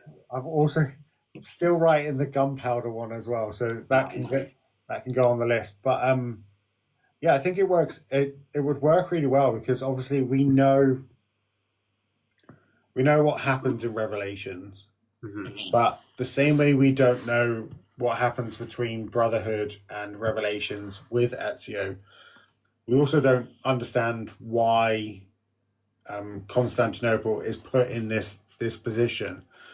So we could explore these different things and get to maybe the assassin that we are is the bloodline that would lead to Yusef or something that would give us a connection to this game, where you could reference it, or you could possibly do some callbacks or whatever it might be. There's so many different options. When I was looking to go through, I was like trying to think of all these different places that we could do and we could go and we could be in. But then it reminded me that Assassin's Creed 2 in Mario's town, what's it called? Monteriggioni. Yeah, there you go. In there's the 6 statues, isn't there, of the different assassins? Yeah. That's 6 games right there. Like, you've got 6 games. Just this. There's so many different time frames that we could go for in different periods. I even thought about potentially a Zulu war, where we've mentioned before that the British are seen as the Templars. That's where obviously most of it comes from. So have the assassin be the Zulu warrior, have him fighting against this invading Templar army. So or cool. I think really cool and like tribal as well. I'm thinking like South Africa, the Zulu wars, and yeah, that could be really cool. Getting like the African tribes involved, and like even like the South African branch of the Brotherhood. That'd be really cool. Yeah. I'm thinking like nice green and red robes and real like guerrilla warfare in terms of like weaponry and poisons. That could be really cool. But I think so. Going back to Avatar, it would kind of be like that. So essentially, you have these guerrilla warfare beings that could work. They use sticks, they use bow and arrows, they use all these things that would work as an assassin weapon that you could change. You could have it probably wouldn't work for the setting, but you could have grenade arrows. You could make these little things that I think it's something you talked about before when it comes to bomb making in Assassin's Creed, that you can add all these little things. You can make different bombs that do different things, and I think that would work really well. Stealth in a Zulu game would work great as well. There's so many tall grasses, trees, and what have you that you could able to hide in, or you could get into like Far Cry sort of. Yeah, we've never really had like what Far Cry's got. You can throw a piece of meat and it can attract an animal. I mean, if you're in South Africa or like Africa in general, like I mean, it could be like lions and who knows what else around. So you could throw a chunk of meat and get a lion to kill someone, and they do that really well in Far Cry. So I think there's when we're doing these pitching Assassin's Creed games, there's so many different time zones to pick from. Like, how far do we go forward? How far do we go back? Like we've talked before, the further we go back, the further we get away from being called assassins. So if we go towards Odyssey sort of way, which is where some great time periods are, you lose that bit that people want, is that assassin bit. But there's so many different time zones, time periods that we can pick from. There's so many. Yeah, that's the thing. They'll never run out of time periods, and we as fans, we can just imagine what they could do, and we'll keep pitching it. You know, we've got a really great article selection on our website now, the pitching an Assassin's Creed series. Each week we're discussing different time periods, and people are excited. I love that people all have their like number one time period, but we keep pitching such good ones that Ubisoft are just going to have an endless supply of ideas now. I'm just We're doing the job for them. I'm like, this is why I keep. So this is pretty much what I use my LinkedIn for. I'm like, oh, by the way, I've written this article. If you want to have a little look at it, that's fine. It's right here. But if you do make a Scotland Assassin's Creed game, just give me a little. Just mention my name in the credits. That's all I need. That's it. Just a little. That'd be cool. But yeah, I'm excited for everything to come. There are so many different things we can talk about. It's fantastic. But I think that is the end. That's the end of my list anyway, unless you've got anything you want to talk about on your list. Yeah, I'll keep it brief because they're a bit off topic, but I'll start by saying I had a Chinese tonight, and I opened up my fortune cookie, and I've got it here. Okay. It's a bit random, but it said, "Good news of a long-awaited event will arrive soon." And obviously I'm sat in a room with my family, my wife, and she's thinking, oh, the baby's coming in the next few months. It must be relating to that. My brain instantly went to Assassin's Creed Black Flag's coming soon. And she was like, what? And I was like, yeah, it means Black Flag's on its way. It means Black Flag. It's coming soon. And she's like, no. And we're going back and forth about this. And I was like, Ash, it could get revealed soon. Like on Thursday. I mean, by the time this episode airs, I mean, it won't be far off. It might have already happened. What day are we on Sunday. It happens on Thursday. Do next week's show. When we do next week's show.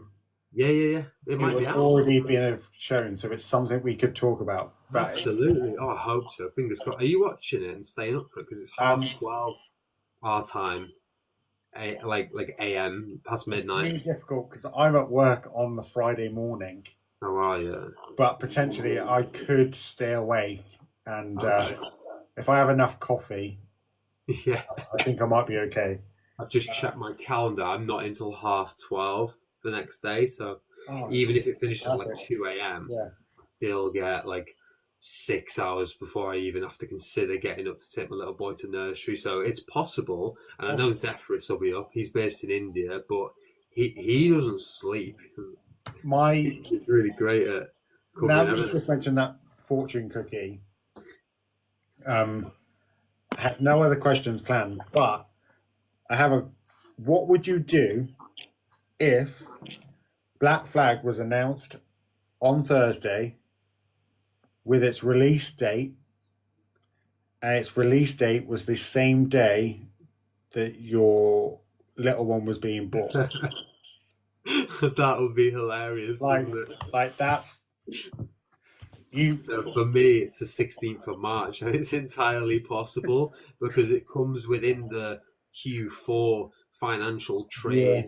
You know, they got the quarters. It would come within that, and there is an unknown game coming out in that quarter. I would just laugh and think the universe has done this to me. They know I'm leaving Assassin's Creed community for 6 months, start of March. I just find it funny. I would watch it on YouTube, you know, when it eventually dropped, but I don't know if I'm even going to have time to play it with a newborn baby. But, you know, I just laugh and smile and think, you know what, my team are going to be covering this to the best of their ability, going to do a great job, and yeah, it is what it is, isn't it? Be funny though. I will say this, I have a little trick. If you get one of those You know those bouncing chairs that you put babies in? Yeah. You can put the baby in one, face it towards the TV, and you can bounce its foot while your hands are free, so you'll be fine. Nice. But also, if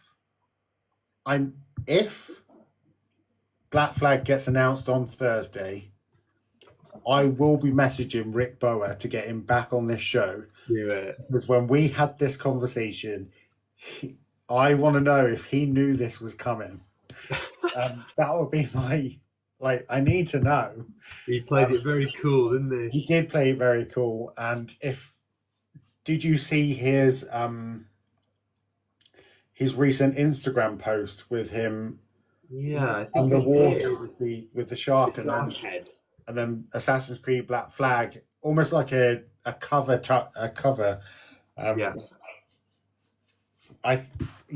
It would be great to get him on if he knew.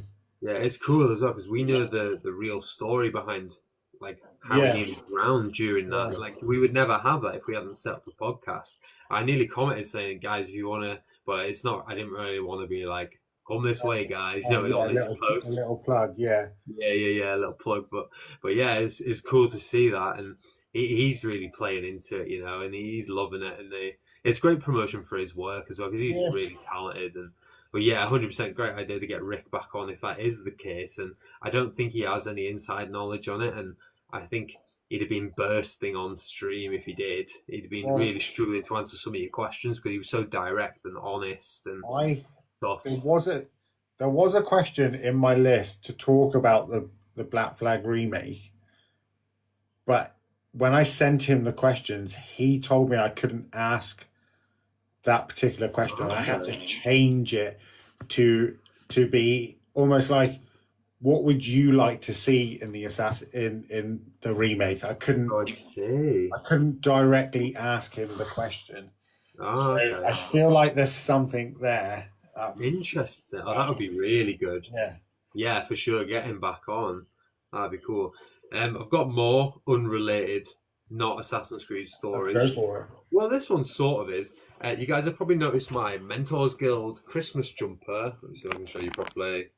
This is a rare Assassin's Creed item right here because only members of the Mentors Guild got it.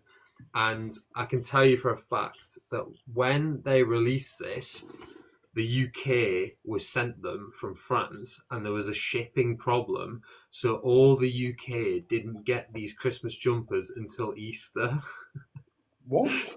So every other country received them on time and we didn't get ours until Easter. So I couldn't wear it until the following Christmas. Oh my God. So now every Christmas I make sure I wear it because these are super rare. And yeah, got my Christmas jumper at Easter that year.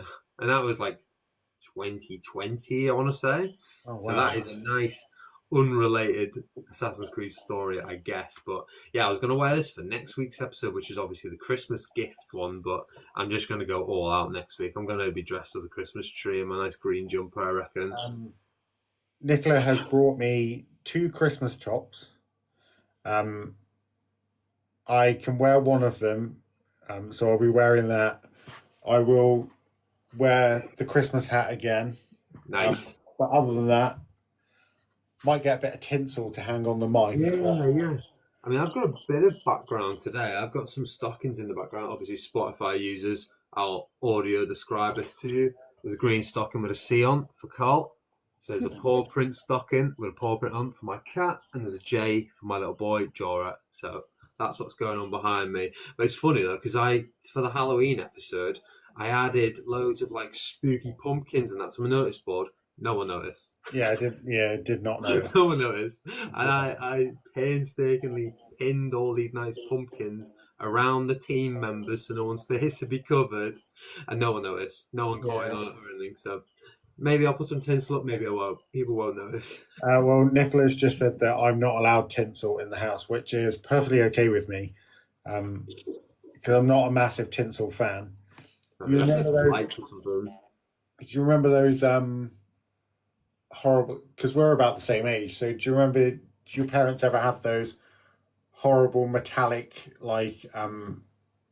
decorations that used to fold out and then Oh yeah, and then hang from the ceiling. yeah, like stars and things. Yeah. Oh, it's just reminded me. I went to my parents to take the kids earlier on in the week, and my mom's got all of her decorations up, and she's got these horrible decorations hanging on the ceiling. Just foil decorations is just a no-no. It's like origami, isn't it? Yeah, it's Like horrible. the way they make them. But yeah, I agree. I don't like the noise they make. I don't know if you know what I mean, but when they're spinning around, they make this horrible noise.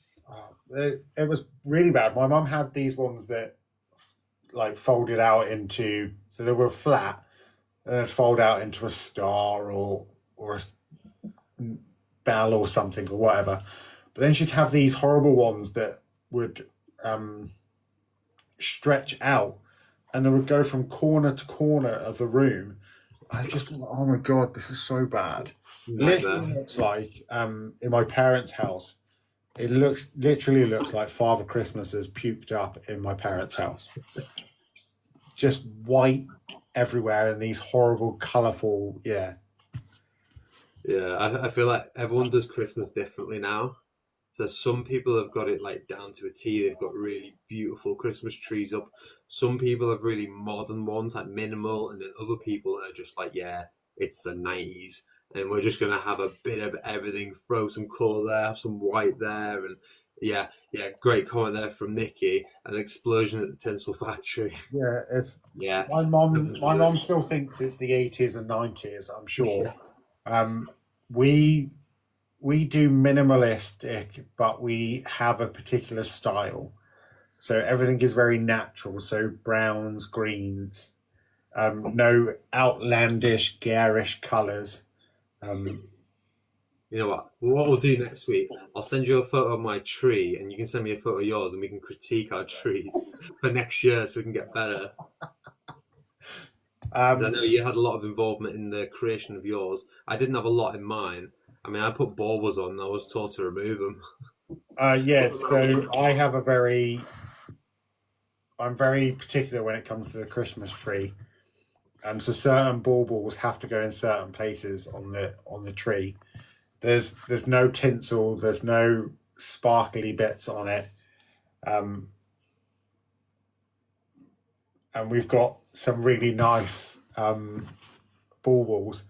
Basically, when I was going through my divorce, it was the first Christmas with the kids, and I took the kids to the garden shop. What's it? Why have I lost the word for it? You went to the garden centre? Garden centre, that's it. Oh my god.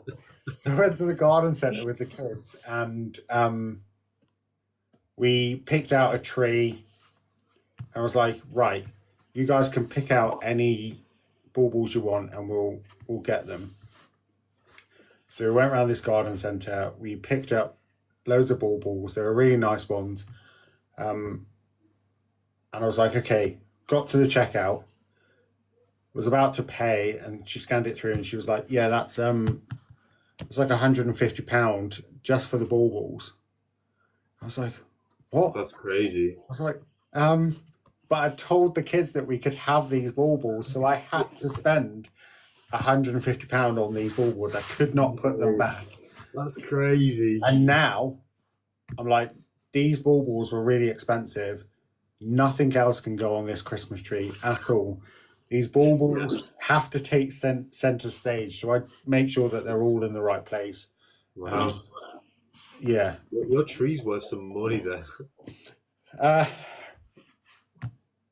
Probably not. It looks more and more.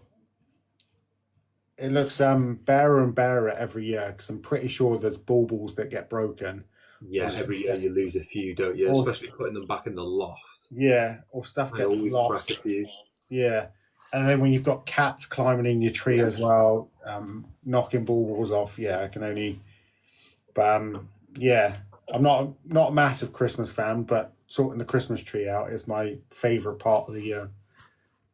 Before you mentioned your cat Ezio in the tree, and I've got a little Ezio figurine who sort of sits at the top of my tree, and it looks like he's air assassinating. So we'll have to discuss that next time. Get some photos in. Well, I'll be trying to convince Nicola if we can stick a couple of Assassin's Creed decorations in the tree. That might be fun. Yeah. But go on, what were you going to say? It's just sort of expected now. I think my wife just expects me to put something Assassin-y on the tree now. I've been doing it for years. You should just buy little. So my dad does this thing when he comes to our house. He gets these little duck things, and he just randomly sticks them around our house. I've seen this, like hundreds. Yeah, I've only found 2. I don't know if he's done any more, but I've only found 2 so far. Yeah. So you should just get little Ezio figurines and just start stashing them around the house. That'd be good. Yeah, I think my wife did something like this to her mum's. She went round and just put loads of little sheep around everywhere. Yeah, like just find them later, like in a pair of socks in the sock drawer that she hadn't worn for months, and they're appearing still. Yeah, that's funny.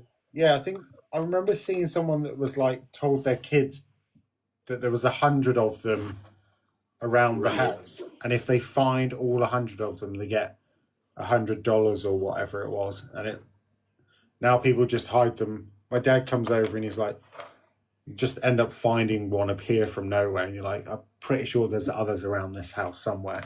But this is the thing where parents will do that, and then they'll actually only place like 98 round, so the kids are always like cleaning and tidying up, trying to find stuff. We say to the kids, if you tidy up the house, you get extra pocket money, which they do get, but I'm pretty sure if I just stopped paying it, they wouldn't notice. Oh, really? Yeah. We're on the sticker stage because he's only 3, my little boy, so you get a sticker for good behaviour and tidying. I think I'd be losing a sticker every day. Whilst we're sort of on the theme of Christmas, obviously Christmas presents and everything is a big thing we'll be discussing next week. I've got a bit of work to do on that front. You've already sent the Secret Santa gift to me. Thank you very much. It was difficult to get hold of, but I did manage to trace it because it had your name on it, not mine. Yeah. So I had originally picked out a present for you. I knew exactly what I was getting. And then obviously we had car trouble. Yeah. Then really threw a spanner in the works. So I had to go for something else, but we did set a price limit on it. So I was well in the price range. So everything's okay. I'm glad that it got to you. And then I was getting emails, I was getting texts be like, oh, we're trying to deliver this. Oh, this is here. Yeah. Oh, Cole, have you received this? You're like, no, Ash was in the house all day. Nothing. Yeah, it was all very strange because I didn't get a single message about the attempted delivery. Yeah. Wife was home all day, and you were the one getting all these notifications about the attempted delivery, and you're 2 hours away from me. Yeah. I was in work.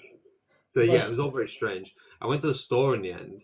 She couldn't find a single thing in my name, so I said, just look for James. And yeah, there it was. So we got there, and it was very difficult because you had to provide ID. Yeah. And obviously our ID is different. My name's different to your name. So I had to go through messages and show us stuff in the end. So it was very difficult, but I did manage to get access. So got mine, and I need to do a little bit more work before I can send yours. There's a few elements. I've had to pay my wife. I've had to get her to buy bits that need to be assembled. So then a machine is then needed. And yeah, it's quite elaborate. It's nothing to be worried about. But there are several steps, and we're on about step 3 out of 5 before I can send it. I'm hoping to get it sent by Wednesday. And I can just throw a load of stamps on it, and you'll have it by Sunday. So yeah, look forward to that next week, guys. The Secret Santa episode is going to be a ton of fun, and looking forward to that. This is great. I'm not really a present person, so this is really weird for me. But the fact that there are so many steps to this, and there is machines that need to be involved, there are bits that need to be made, and I didn't even know, like Nicola told me, she went, Cole messaged me today to ask about your present. I was like, what? Like, oh yeah, we've been having a chat on Instagram. It's like, oh God, what is going on? It's like so many different parts, and I'm just like, when we talked about it, I was like, yep, I'm just scrolling through Amazon. I'm like, oh, I'm looking at it going, oh, well, I like that. Yeah, I'll like that. I had about 10 things in my basket, and I was like, going through it, I was like, no, we'll get rid of that one. We'll get rid of this one. Oh, what about this one? So there was a lot to go through mine, but you've gone to extreme lengths to do this. So I just hope it turns out well, and you'll see next week what's been going on behind the scenes at the Ones Again Before headquarters. So we're making some good progress. So looking forward to that in next week's episode. And whilst we're talking about Christmas gifts, I went to a Christmas market yesterday. I should have brought this up at the start in the how my week turned out, because yesterday, maybe I've blocked it from my mind. It was so bad. I went to a Christmas market on the outskirts of Chester where I live, and it was advertised, it was billed to be this like huge market. It was going to have a Santa's grotto. It was going to have like 20 different stalls. So we're like, yeah, that's decent. We'll turn up to that. We get there, car park's full. So we're like, great, brilliant. And then we go out to the car park where the actual market is, and it's just a beer garden of people stood round drinking next to a lake. And we're like, right, okay. So the Christmas market will be the inside the pub, won't it? We go inside. There's a man who is Santa Claus in the very corner with two elves having a pint, just chilling. There's no kids around other than my little boy, who sees Santa, says hi to Santa, gets bored and leaves because he's already met Santa in the last week, and that was like a really like a proper one. Yeah. This is just someone's uncle in a beard in the corner. We then go outside and see that all the stalls are in like, outdoor seating area of a pub where there's like a few benches and a little wooden roof, and the stalls were like where you would put your pint.